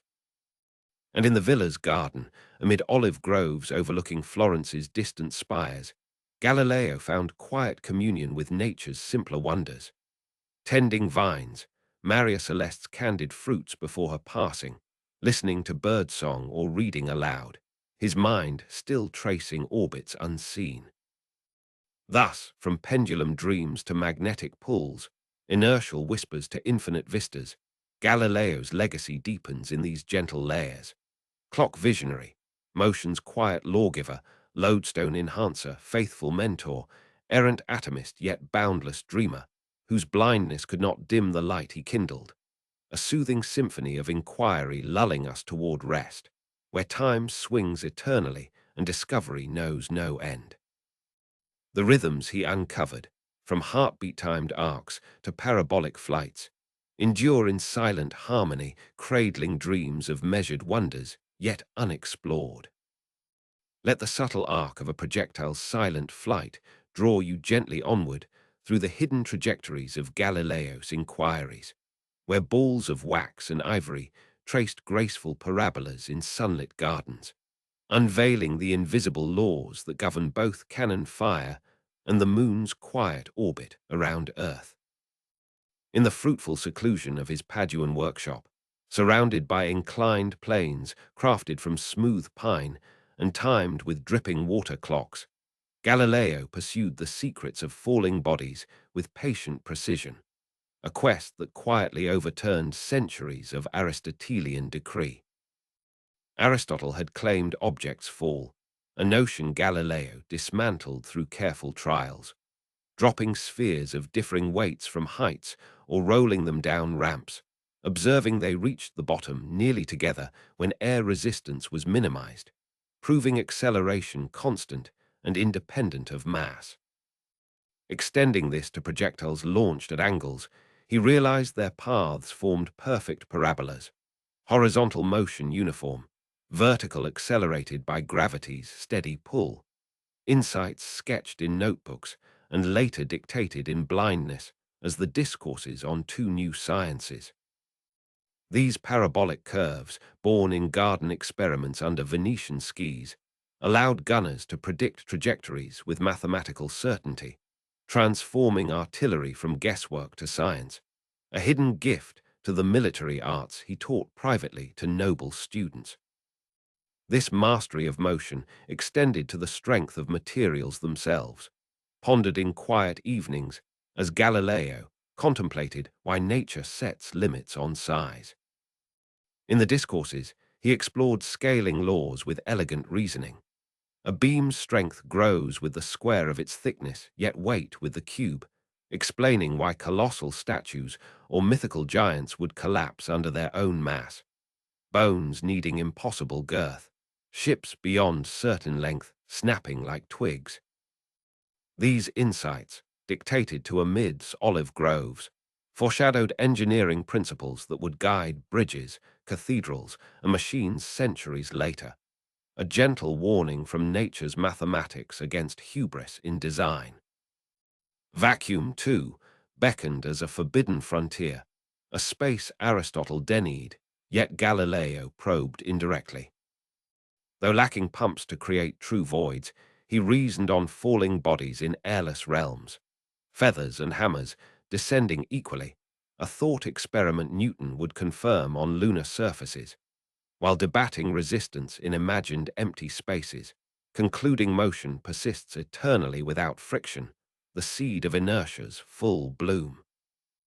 Among patrons and rivals, subtle dynamics shaped his path. The Medici court secured through namming Jupiter's moons, Medicean stars, a politic stroke that bought time for research, yet tied him closer to Florence's watchful eyes. Jesuit astronomers like, once potential allies, became bitter foes over sunspot priority, their powerful order influencing Rome's growing suspicions, a quiet rift that cost Galileo ecclesiastical support when most needed. In his final years, amid arthritis's grip and blindness's veil, assistants like future discoverer of atmospheric pressure joined in recording Galileo's fadding voice on vacuums, sounds in airless voids, the moon's possible atmosphere from its blurred edges.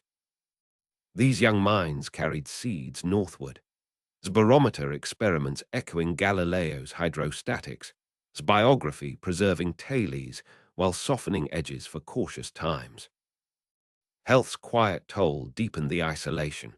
Recurrent pains from youthful fencing or relentless, eyes ruined by solar observations through tinted glass, yet spirit unbroken, dictating proofs until fever claimed him on that January night in 1642, the same month Jupiter's moons first danced into his view 32 years prior. Posthumous echoes lingered softly, forbidden grand burial yielding to humble corner inn until 1737's transfer brought beside masters, relics claimed in devotion, a finger pointing skyward, tooth and vertebrae as talismans of truth's persistence. And in these parabolic paths and scaling whispers, Galileo's wonder unfolds anew.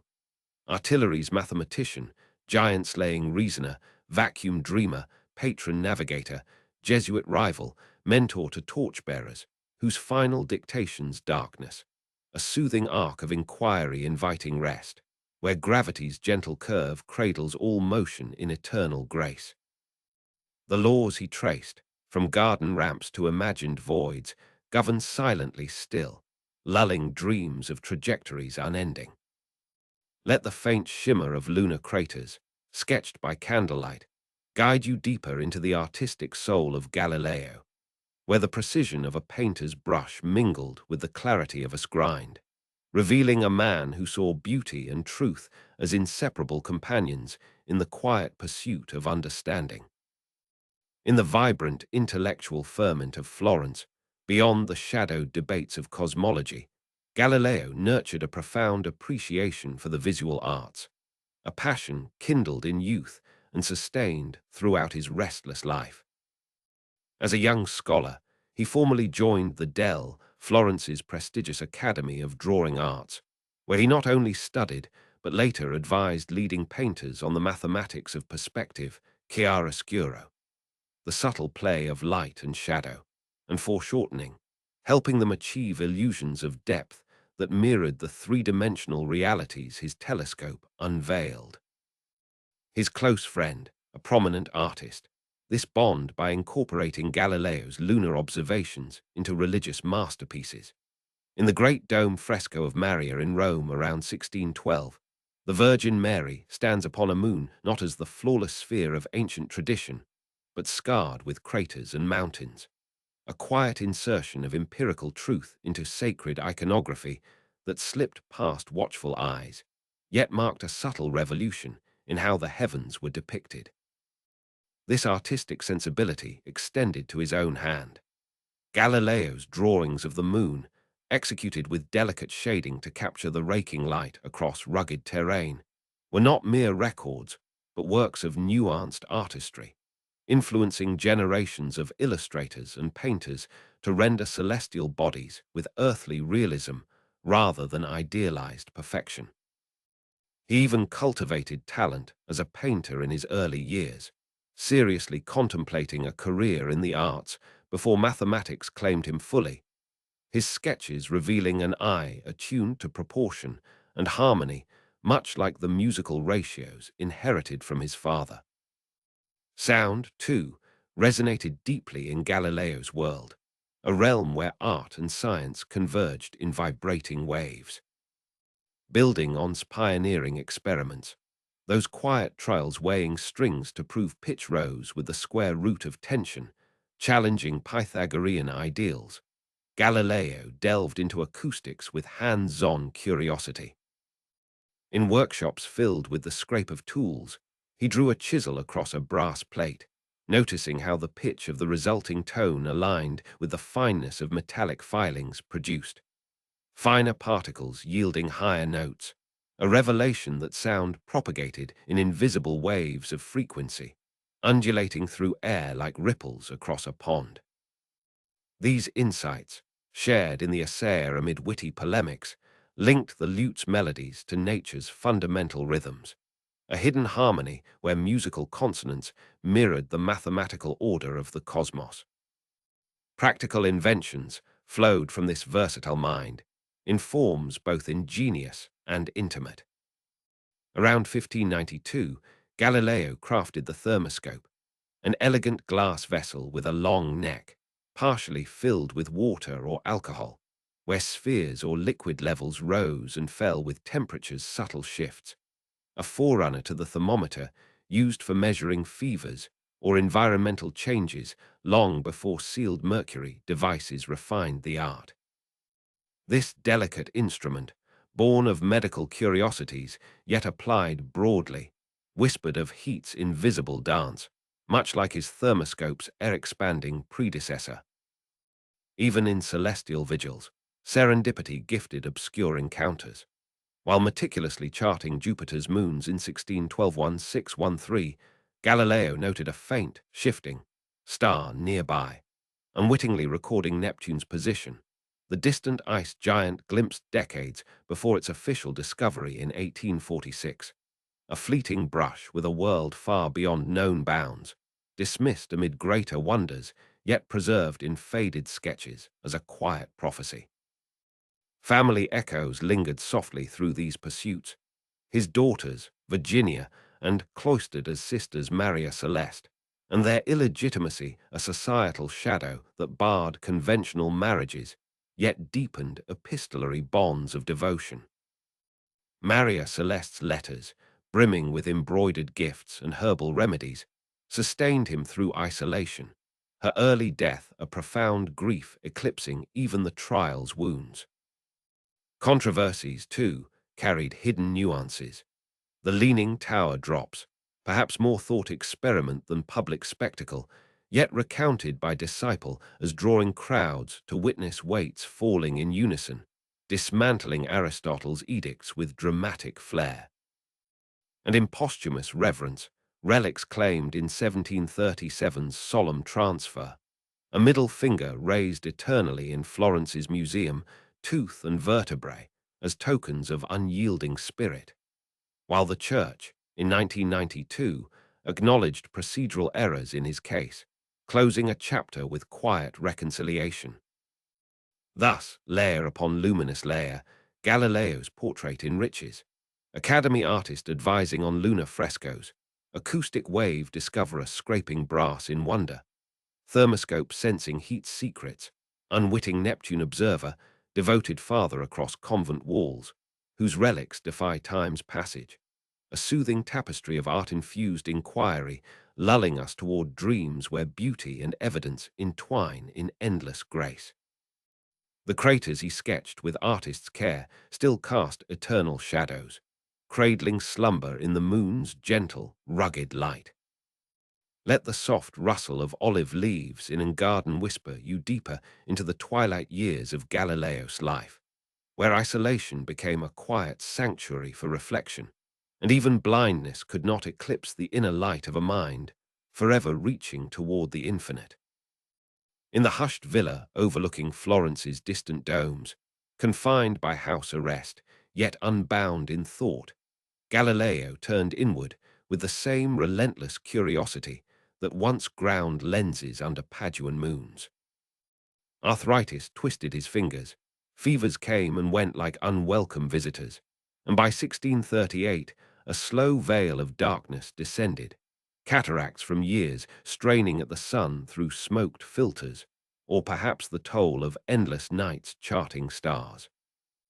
Yet in this deepening shadow he found a new clarity, dictating to devoted assistants like, and his voice steady as they transcribed final masterpieces smuggled northward to Holland's freer presses.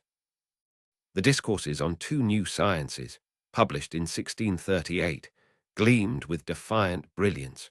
Treatises on motion's hidden laws, the strength of beams and bones, the parabolic grace of projectiles, all rooted in those early garden experiments where balls rolled down ramps timed by heartbeat or water drip. Here, in elegant demonstrations, he proved bodies fall with constant acceleration, distance tracing time's gentle square, inertia whispering that motion persists eternally in void, a foundation Newton would later build upon, acknowledging the Italian's quiet shoulders.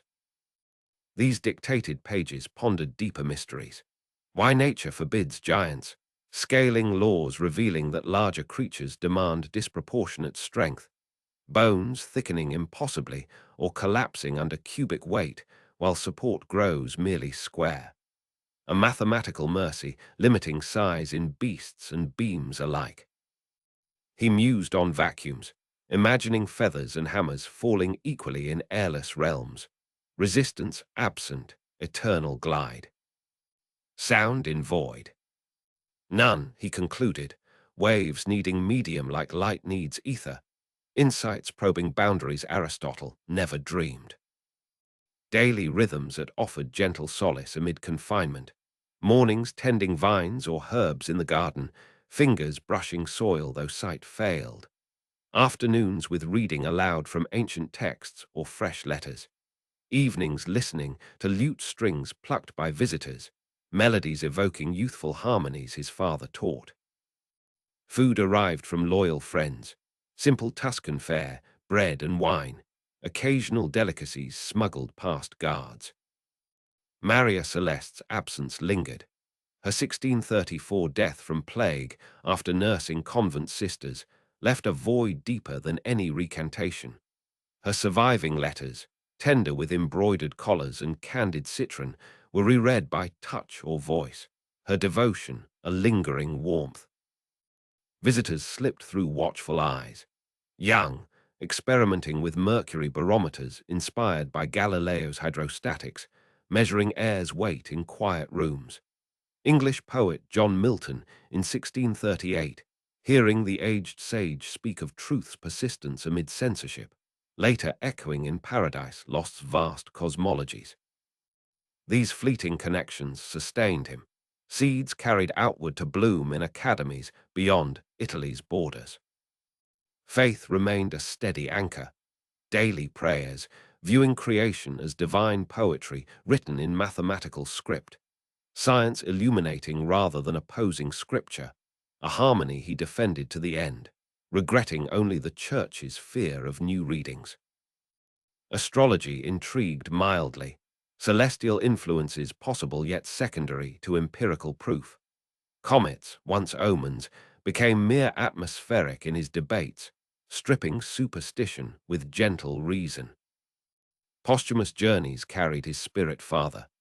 Death on January 8, 1642, peaceful amid fever, buried humbly in's corner as papal decree forbade. Yet ideas travelled unchecked, inspiring Huygens's pendulum clocks from his isochronous dreams, Newton's gravity unifying earthly falls with heavenly orbits, Enlightenment thinkers championing evidence over authority. In 1737, attitudes softened.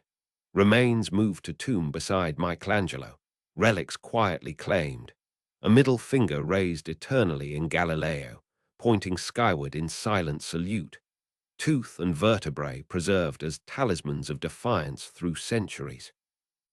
Modern echoes resound softly. 1822 lifting bans on his books, 1992 papal of trial errors, praising his method and piety, a long reconciliation closing wounds. Craters on the moon bear his name. Spacecraft visit Jovian moons he first revealed. Pendulum clocks tick in harmony with his cathedral observation. And in this extended twilight of reflection, blindness yielding inner visions, isolation fostering profound dictations, relics across ages, Galileo's essence endures fullest. Garden experimenter whose ramps unveiled inertia, scaling sage limiting giants, vacuum dreamer, faithful harmonist, mentor planting seeds in young minds, whose final years transformed confinement into quiet triumph. A soothing legacy reminding us gently that curiosity, even in darkness, finds paths to light. The infinite he pondered, from atomic voids to boundless stars, cradles all in patient embrace, lulling dreams where evidence and wonder converge eternally. Let the faint scent of Tuscan herbs from a villa garden drift softly around you now, carrying you further into the enduring echoes of Galileo's legacy, where ideas once condemned in shadowed rooms blossomed quietly across continents, seeding revolutions in thought that reshaped humanity's quiet dialogue with the cosmos. Even in the stillness of house arrest Galileo's words traveled like invisible waves, smuggled manuscripts finding safe harbor in Holland's tolerant presses, where the discourses on two new sciences emerged in 1638 as a beacon for seekers beyond Italy's borders. Young minds in distant lands, Huygens in the Netherlands, refining pendulum clocks from Galileo's isochronous dreams to measure time with unprecedented precision. Descartes in France, grappling with motion and vortices, yet acknowledging the Italian's empirical foundations. Isaac Newton in England, synthesizing earthly falls with heavenly orbits into universal gravitation, standing humbly on those shoulders of giants, he later praised, drew inspiration from pages that bans and borders. Underground networks of scholars circulated forbidden copies, whispering of inertia's persistence, parabolic flights, and mathematical laws governing strength and scale, a quiet rebellion against authority that fueled the scientific revolution's gentle dawn. Correspondence, too, bridged isolation with distant luminaries.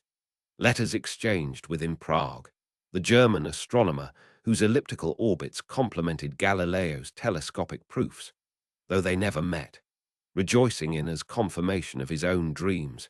Galileo admiring harmony, yet gently critiquing mystical tendencies, their epistolary bond a hidden thread weaving stronger across Europe. With Peer in France, discussions on atoms and void echoed Galileo's infinite universes, positing countless worlds teeming with possibility, a vision both thrilling and theological in its implication of divine abundance. In quieter corners of his influence lingered practical gifts. Naval compasses improved with armored lodestones for Venice's fleet, hydrostatic balances aiding assayers and merchants, military teachings shaping fortifications that withstood sieges, all threads in a tapestry extending from workshop to battlefield to observatory. His method, observe patiently, measure precisely, test hypotheses against evidence, trust mathematics as nature's language, became the unspoken creed of emerging academies. The Dell in Florence experimenting in his shadow, the Royal Society in London championing experimental philosophy, the sciences in Paris institutionalizing inquiry free from dogma. Centuries softened old enmities gently. By 1741, a statue rose in his within's walls, gaze turned thoughtfully upward. In 1822, heliocentric books left the index of forbidden works. Through the Enlightenment, Voltaire, and hailed him as martyr for reason.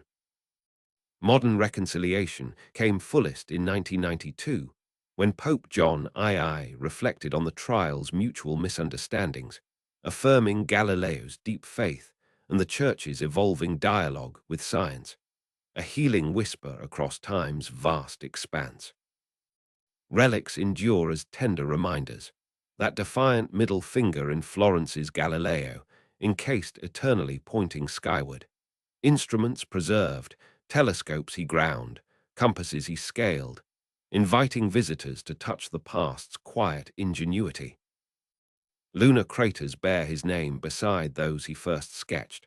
Spacecraft named Galileo explored Jupiter's realm in 1995. Sending back images of moons, he discovered dancing in eternal rhythm. And in this extended legacy, from smuggled pages igniting distant geniuses, epistolary harmonies with practical tools fortifying fleets and forges, methodological seeds blooming in academies worldwide, to statues, reconciliations, and celestial tributes, Galileo's spirit lingers fullest.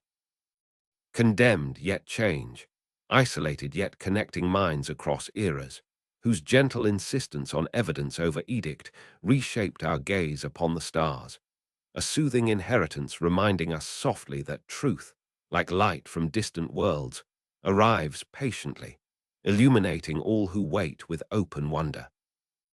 The universe he helped unveil, vast and harmonious, turns in silent grace, cradling dreams where inquiry and reverence entwine forever. Let the distant hum of enlightenment salons draw you gently onward through the enduring ripples of Galileo's influence, where forbidden ideas once whispered in Tuscan villas blossomed into open discourses across Europe, igniting minds that dared to question skis and scriptures alike with quiet, persistent wonder. As centuries unfolded like slow-turning pages, Galileo's legacy wove itself into the fabric of human thought in ways both profound and intimate, a gentle undercurrent shaping philosophies, arts, and even revolutions. In the coffee houses of London and Paris during the 1700s, Voltaire championed him as a symbol of reason's triumph over dogma, pennying essays that portrayed the trial as a cautionary tale of authority's fear, inspiring thinkers to embrace empirical light over ancient shadows.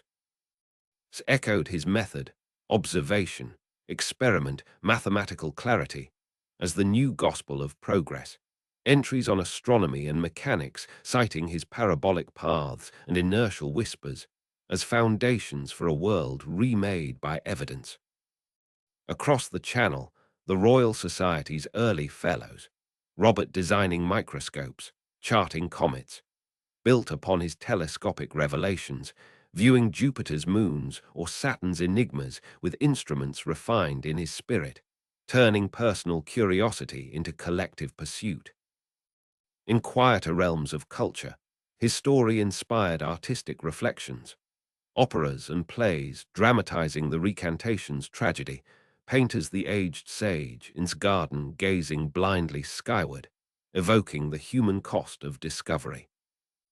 Moved by tales of defiance amid suffering, reportedly drew parallels in his late quartets, complex harmonies resolving from discord, much like Galileo's universe emerging ordered from apparent chaos. Literature, too, bore his imprint. John Milton's visit in 1638 lingered in paradise, Lost's vast cosmologies, where angels debate planetary motions in ways echoing the dialogue's three voices, a subtle nod to heliocentric freedoms amid epic verse. Practical echoes resounded in navigation and engineering. Huygens's pendulum clocks, perfected from Galileo's cathedral sway, ticked aboard ships solving longitude's riddle at sea, saving countless lives where his Jovian eclipse method had faltered on rocking decks. Newton's of 1687 crowned the synthesis, gravity's inverse square uniting Apple's fall with Moon's orbit, openly crediting Galileo's ramps and parabolas as the earthly seeds of universal law. In Florence's Dell Academy of Experiment, founded in 1657 by his disciples, and mercury barometers measured air's weight, vacuums probed resistance, all in quiet homage to the master's hydrostatics and void musings, their motto, testing and retesting, his unspoken creed. Across oceans, in the Americas' burgeoning republics, Galileo's tale fueled ideals of intellectual liberty. Thomas stocked library with his works, seeing in the Inquisition's condemnation a warning against tyranny in thought, influencing declarations that prized reason alongside faith.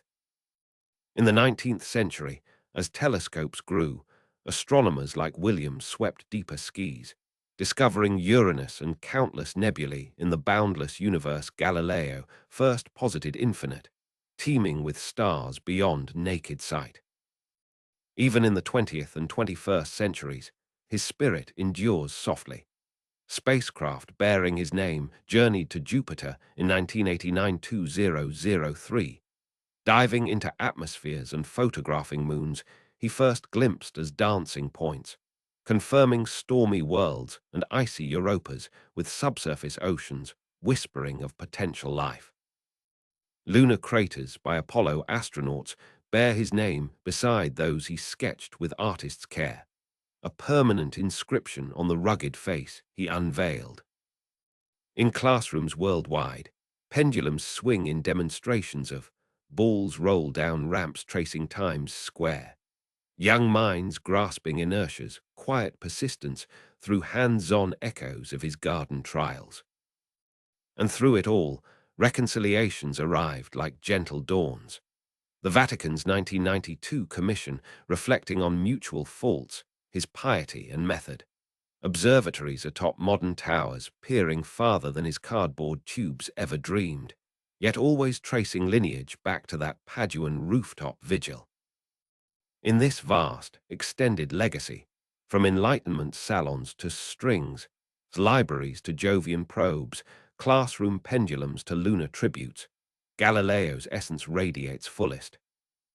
A single curious soul whose telescope cracked open the heavens, whose recantation could not silence truth's slow motion, whose hidden experiments and defiant dictations seeded a world where evidence guides gently over edict, reminding us in the hush of night that discovery, like the Earth's quiet turn, persists inexorably, illuminating paths for all who follow with open wonder. The infinite realms he helped reveal, from atomic whispers to galactic vastness, cradle existence in harmonious silence, inviting dreams where past and future converge in eternal curiosity's embrace. Let the distant light of probes gliding through Jovian clouds carry you softly onward into the farthest reaches of Galileo's enduring whisper, where a spacecraft bearing his name danced among the very moons he first beheld as tiny star-like points, unveiling worlds of ice and fire that echo his quiet wonder across the silent void of centuries. In the late 20th century, as humanity reached beyond Earth's cradle, engineers and dreamers at NASA christened a mission simply Galileo. A graceful orbiter launched in 1989 aboard the Space Shuttle Atlantis, journeying 6 years through the solar system's quiet lanes to arrive at Jupiter in 1995. There, in the giant planet's majestic embrace, it circled for 8 patient years, dipping close to capture the Galilean moons in unprecedented intimacy. Io's volcanic fury painting plains in yellow and red, Europa's cracked icy shell hinting at hidden oceans warm enough for life to stir, Ganymede's ancient craters and grooved terrains whispering of tectonic pasts, Callisto's scarred silence preserving the solar system's stories. An atmospheric probe plunged into Jupiter's swirling clouds, tasting winds and chemistry where pressure crushed and lightning flashed, sending data home across hundreds of millions of miles. A modern broadcast in radio waves, revealing storms larger than Earth and depths where helium rains like gentle diamonds. These revelations, streaming back to quiet control rooms on a blue planet, the Paduan nights when Galileo sketched those same moons with ink and ore, proving not everything circled Earth alone. Instruments measured magnetic fields hinting at subsurface seas. Cameras captured auroras dancing in polar skis, all building upon his foundational glimpse that the heavens teemed with complexity, not crystalline perfection. Even as the mission ended in 2003 with a deliberate plunge into Jupiter's atmosphere to protect fragile Europa from earthly contamination, the data endures, guiding newer explorers like Juno and the forthcoming Europa Clipper, each extending his gaze farther into the possible. On Earth, his spirit lingers in quieter observatories and classrooms, children timing pendulums in school labs, feeling the steady swing he first noticed in Pisa's cathedral lamp. Engineers designing bridges with scaling laws he pondered for beams and bones. Astronomers sweeping skis, finding thousands of worlds orbiting distant suns, fulfilling his intuition of an infinite universe brimming with potential life. In philosophy and ethics, his trial remains a gentle cautionary tale. Reason and faith need not war. Evidence invites humility. Authority serves best when open to revision. Museums preserve his telescopes, fragile tubes of wood and lens that once pierced medieval night, inviting visitors to peer through replicas and feel the thrill of mountains on the moon or Venus's crescent glow. Literature and art continue to weave his threads, novels imagining his private doubts, films portraying the recantation's human weight, songs evoking the lute melodies he loved. In popular memory, phrases like, "and yet it moves whispered legend or not," symbolize quiet defiance, truth's inexorable motion beneath any decree. Across cultures, from Italian festivals his birth to global science days celebrating inquiry, his name evokes the gentle power of curiosity. A musician's son who played harmonies on strings and stars alike, whose blindness could not dim inner visions, whose house arrest confined body but freed mind to roam eternal laws. And in the sense, Galileo opened a door humanity still steps through. From Copernican shifts to quantum realms and cosmic webs, each discovery builds on his method. Observe humbly, measure patiently, reason mathematically, trust evidence over expectation. The universe he helped reveal as dynamic, imperfect, boundless invites endless wonder, a soothing expanse where questions outnumber answers, drawing us onward in shared exploration. Thus, in spacecraft dances and classroom swings, museum lenses and exoplanet hunts, whispered legends and ongoing quests, Galileo's legacy breathes fullest. A single life whose curiosity rippled outward, transforming how we see not just the heavens but our place within them. reminding us softly, as stars wheel overhead in silent harmony, that truth moves gently, persistently, inviting all to follow with open hearts and clear eyes. The infinite dance he unveiled, from Jovian moons to galactic depths, cradles wonder in eternal quiet, lulling dreams where past revelations bloom into futures yet unseen. Let the quiet pulse of atomic clocks aboard distant satellites draw you softly deeper into the timeless orbit of Galileo's vision, where the moons he discovered now serve as silent beacons for humanity's precise navigation through the vastness, guiding vessels across oceans and signals across skies, in ways he could only dream from his rooftop vigils. In the precision of modern life, Galileo's intuitive grasp of Jupiter's moons as a celestial clock finds unexpected fulfillment. Though his eclipse tables faltered on wave-tossed decks, today's global positioning system, GPS, relies on atomic timekeepers in orbiting craft, synchronizing signals with exquisite accuracy to pinpoint locations on Earth to within meters.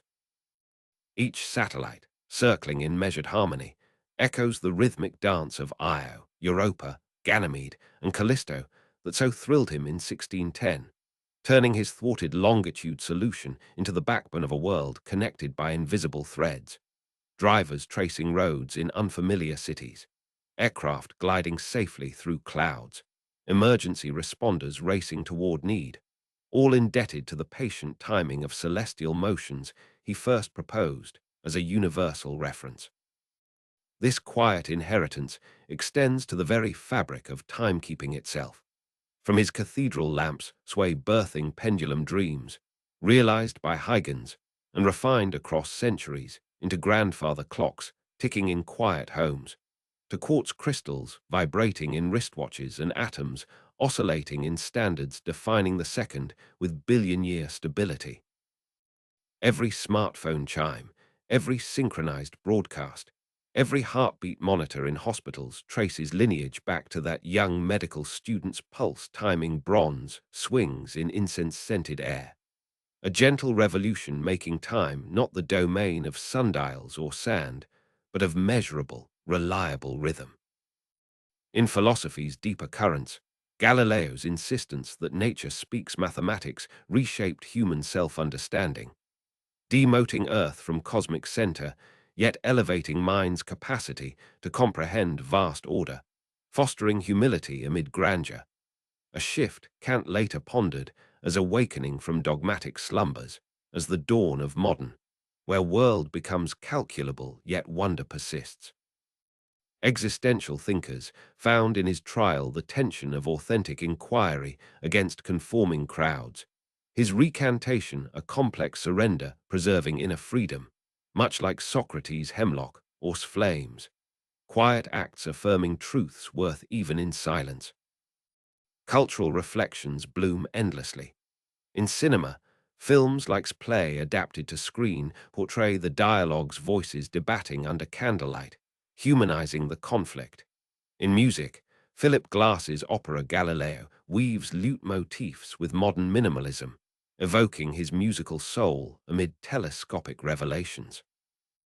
Literature carries him forward, dramatizing social lessons, Arthur's psychology of paradigm shifts in The Sleepwalkers, contemporary novels imagining Maria, Celeste's convent perspective, or his private doubts under starry blindness. Across education, his method lives in every inquiry-based classroom. Children dropping feathers and hammers in vacuum tubes, replicating his thought experiments. Students grinding simple lenses to glimpse Jupiter's moons through backyard telescopes, feeling the same thrill that shook Europe in 1610. Science festivals recreate his inclined planes, balls rolling to reveal acceleration's constant grace, instilling early that authority yields to evidence, curiosity is virtue. And in the broadest cosmos, his boundless universe, stars beyond count, worlds beyond imagination, guides telescopes like and James Webb peering to creation's edge, finding galaxies in billions, exoplanets in thousands, dark matter, and energy veiling most of reality, yet inviting patient unraveling. Each discovery whispers his encouragement. Look closer, measure carefully, let mathematics guide, accept imperfection in heavens and self. Thus, in satellite timings and atomic seconds, philosophical awakenings and operatic harmonies, classroom drops and cosmic gazes, Galileo's presence endures most intimately. A lutenist son whose curiosity bridged art and evidence, faith and reason, confinement and infinity, reminding us gently that every precise location found, every second measured, every distant world glimpsed carries forward his quiet invitation to wonder at the vast, ordered beauty enveloping our fragile turning home. The harmonious rhythms he uncovered, from pendulum swings to orbital dances, cradle existence in patient precision, lulling dreams where time flows eternally and discovery aligns with the stars' silent song. Let the silent drift of interstellar probes beyond Jupiter's realm carry you gently onward into the farthest horizons of Galileo's quiet influence, where the very edges of the solar system now bear echoes of his telescopic gaze, unveiling frozen worlds and ancient comets that whisper of origins older than any scripture or ancient text. In the chill vastness beyond Neptune, where sunlight fades to a perpetual twilight, NASA's New Horizons mission, launched in 2006 and speeding through the void on trajectories calculated with laws tracing back to parabolic insights, flew past Pluto in 2015, revealing a heart-shaped glacier on a dwarf world once unimaginable, its nitrogen ice and towering water mountains, a rugged landscape akin to the moon's craters Galileo first sketched with artist's care. Further still, in the belt's distant fringe, the same probe encountered in 2019, a pristine snowman-shaped relic from the solar system's dawn, untouched for billions of years, its gentle lobes preserving clues to how planets gently coalesced from swirling dust. A formation story harmonizing with the dynamic cosmos Galileo helped unveil over static spheres. These distant encounters, guided by gravity, assist swinging past Jupiter, whose moons he named in Medici, yet now host potential habitats, extend his wonder into realms of astrobiology and origins. Europa's subsurface oceans, probed by future clippers, raise quiet questions of life, stirring in hidden depths, fulfilling his intuition of a universe teeming not with perfection but possibility. Comet missions like landing on 67P in 2014 tasted organic molecules on icy wanderers, echoing his comet debates where he stripped heavenly signs of omen, viewing them as earthly yet unknowingly paving paths to understanding how water and life's building blocks arrived on our turning world. In relativity's profound curves, indirect threads connect. Space-time bending light and time built upon Newtonian foundations rooted in Galilean inertia and uniform motion, that quiet principle of persistence in straight lines, absent forces.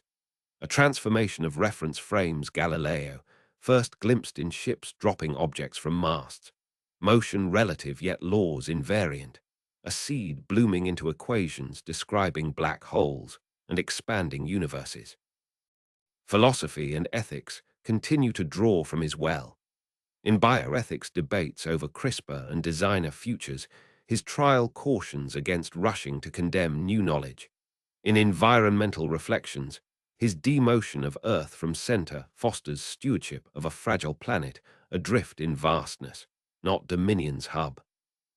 Poets and mystics find in his boundless stars a spiritual expanse, divine plenitude in infinite worlds, a theology of abundance where faith expands with evidence rather than contracting in fear. Everyday wonders carry his touch softly. Accelerometers in phones sensing falls or steps trace inertial frames he pondered. Gyroscopes stabilizing drones or spacecraft echo his rotating Earth arguments against fixed heavens. Even virtual realities simulating parabolic flights let users feel weightless arcs he calculated for cannonballs. And in the quietest moments, stargazers in dark sky preserves peering through modest telescopes at Jupiter's banded storms or Venus's phases, feeling the same hushed awe that gripped a Paduan rooftop in 1610. Galileo's spirit lives most intimately, a reminder that curiosity is gentle rebellion, evidence a patient guide, wonder an eternal companion in humanity's slow dance with the unknown. Thus, from relics to relativistic curves, cometary origins to phone sensors, dark sky vigils to ethical reflections, his legacy enfolds us fullest. A lutenist's curious air whose lenses and ramps unlocked not just skis but minds, inviting endless generations to look upward with humility, measure carefully with joy, and embrace a universe vast, imperfect, and brimming with quiet mysteries waiting for open hearts. The distant worlds he helped imagine, from icy moons to primordial snowmen, drift in eternal silence, cradling dreams where origins and destinies entwine in the cosmos's gentle embrace. Let the gentle expansion of the observable universe, revealed in ever-receding galaxies through telescopes far than his fragile tubes, invite you deeper still into the boundless wonder Galileo awakened, where the faint glow of cosmic microwave background whispers of a Big Bang origin, a dynamic birth echoing his rejection of eternal, unchanging heavens in of a cosmos alive with change and history. In the quiet hum of modern cosmology, his infinite stars, once a bold intuition dissolving the Milky Way into countless points, find profound confirmation. His 1920s observations of receding galaxies, velocities proportional to distance in a law bearing his name, unfolding an expanding universe born some 13.8 billion years ago from a hot, dense singularity. This vast evolution, traced in light traveling across, harmonizes with Galileo's imperfect, scarred moon and sun-spotted sun, stripping celestial realms of Aristotelian perfection to reveal a history written in spectra and elemental abundances forged in ancient stars. Dark energy's mysterious acceleration, dark matter's invisible scaffolding, these unseen forces dominating reality, yet inferred through gravitational dances, extend his inertial persistence into realms where visible light comprises mere whispers of the whole, inviting humility before the unknown much as his trial taught patience amid opposition. Quantum realms, too, carry subtle echoes.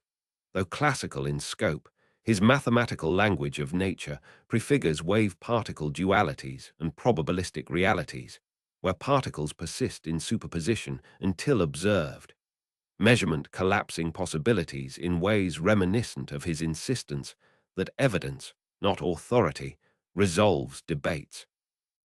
In particle accelerators recreating primordial conditions, physicists glimpse the universe's moments, finding symmetries and forces unifying in high energies, a quest for grand theories mirroring his unification of earthly falls with heavenly motions under shared laws. On Earth, his spirit infuses quieter revolutions. Climate models tracing parabolic greenhouse trajectories warn of warming arcs, urging stewardship of the fragile world he helped decenter. Medical imaging, MRI and CT scans bending rays through bodies, builds on refraction principles his lenses mastered. Even artificial intelligence training on vast data seeks patterns in chaos, embodying his trust in measurable order emerging from patient inquiry. In human stories, his archetype endures. Facing institutional pressure draw courage from his recantation's complex legacy. Outward compliance, preserving inner truth for future vindication. Educators fostering critical thinking cite his method as antidote to misinformation's sway. Activists for open access to knowledge echo his smuggled manuscripts defying censorship. And in the softest personal moments, parents' backyard telescopes with children, pointing to Jupiter's moons dancing in real time, evoking the same hushed thrill across generations. Stargazers in planetariums reclining under projected infinities, feeling Earth's gentle turn he defended against all odds, Galileo's presence feels most tender, a reminder that curiosity is inheritance, wonder a shared birthright, evidence a gentle bridge between past doubts and future dreams. Thus, from cosmic expansions to quantum whispers, climate arcs to imaging rays, courage to backyard vigils, his essence enfolds existence fullest.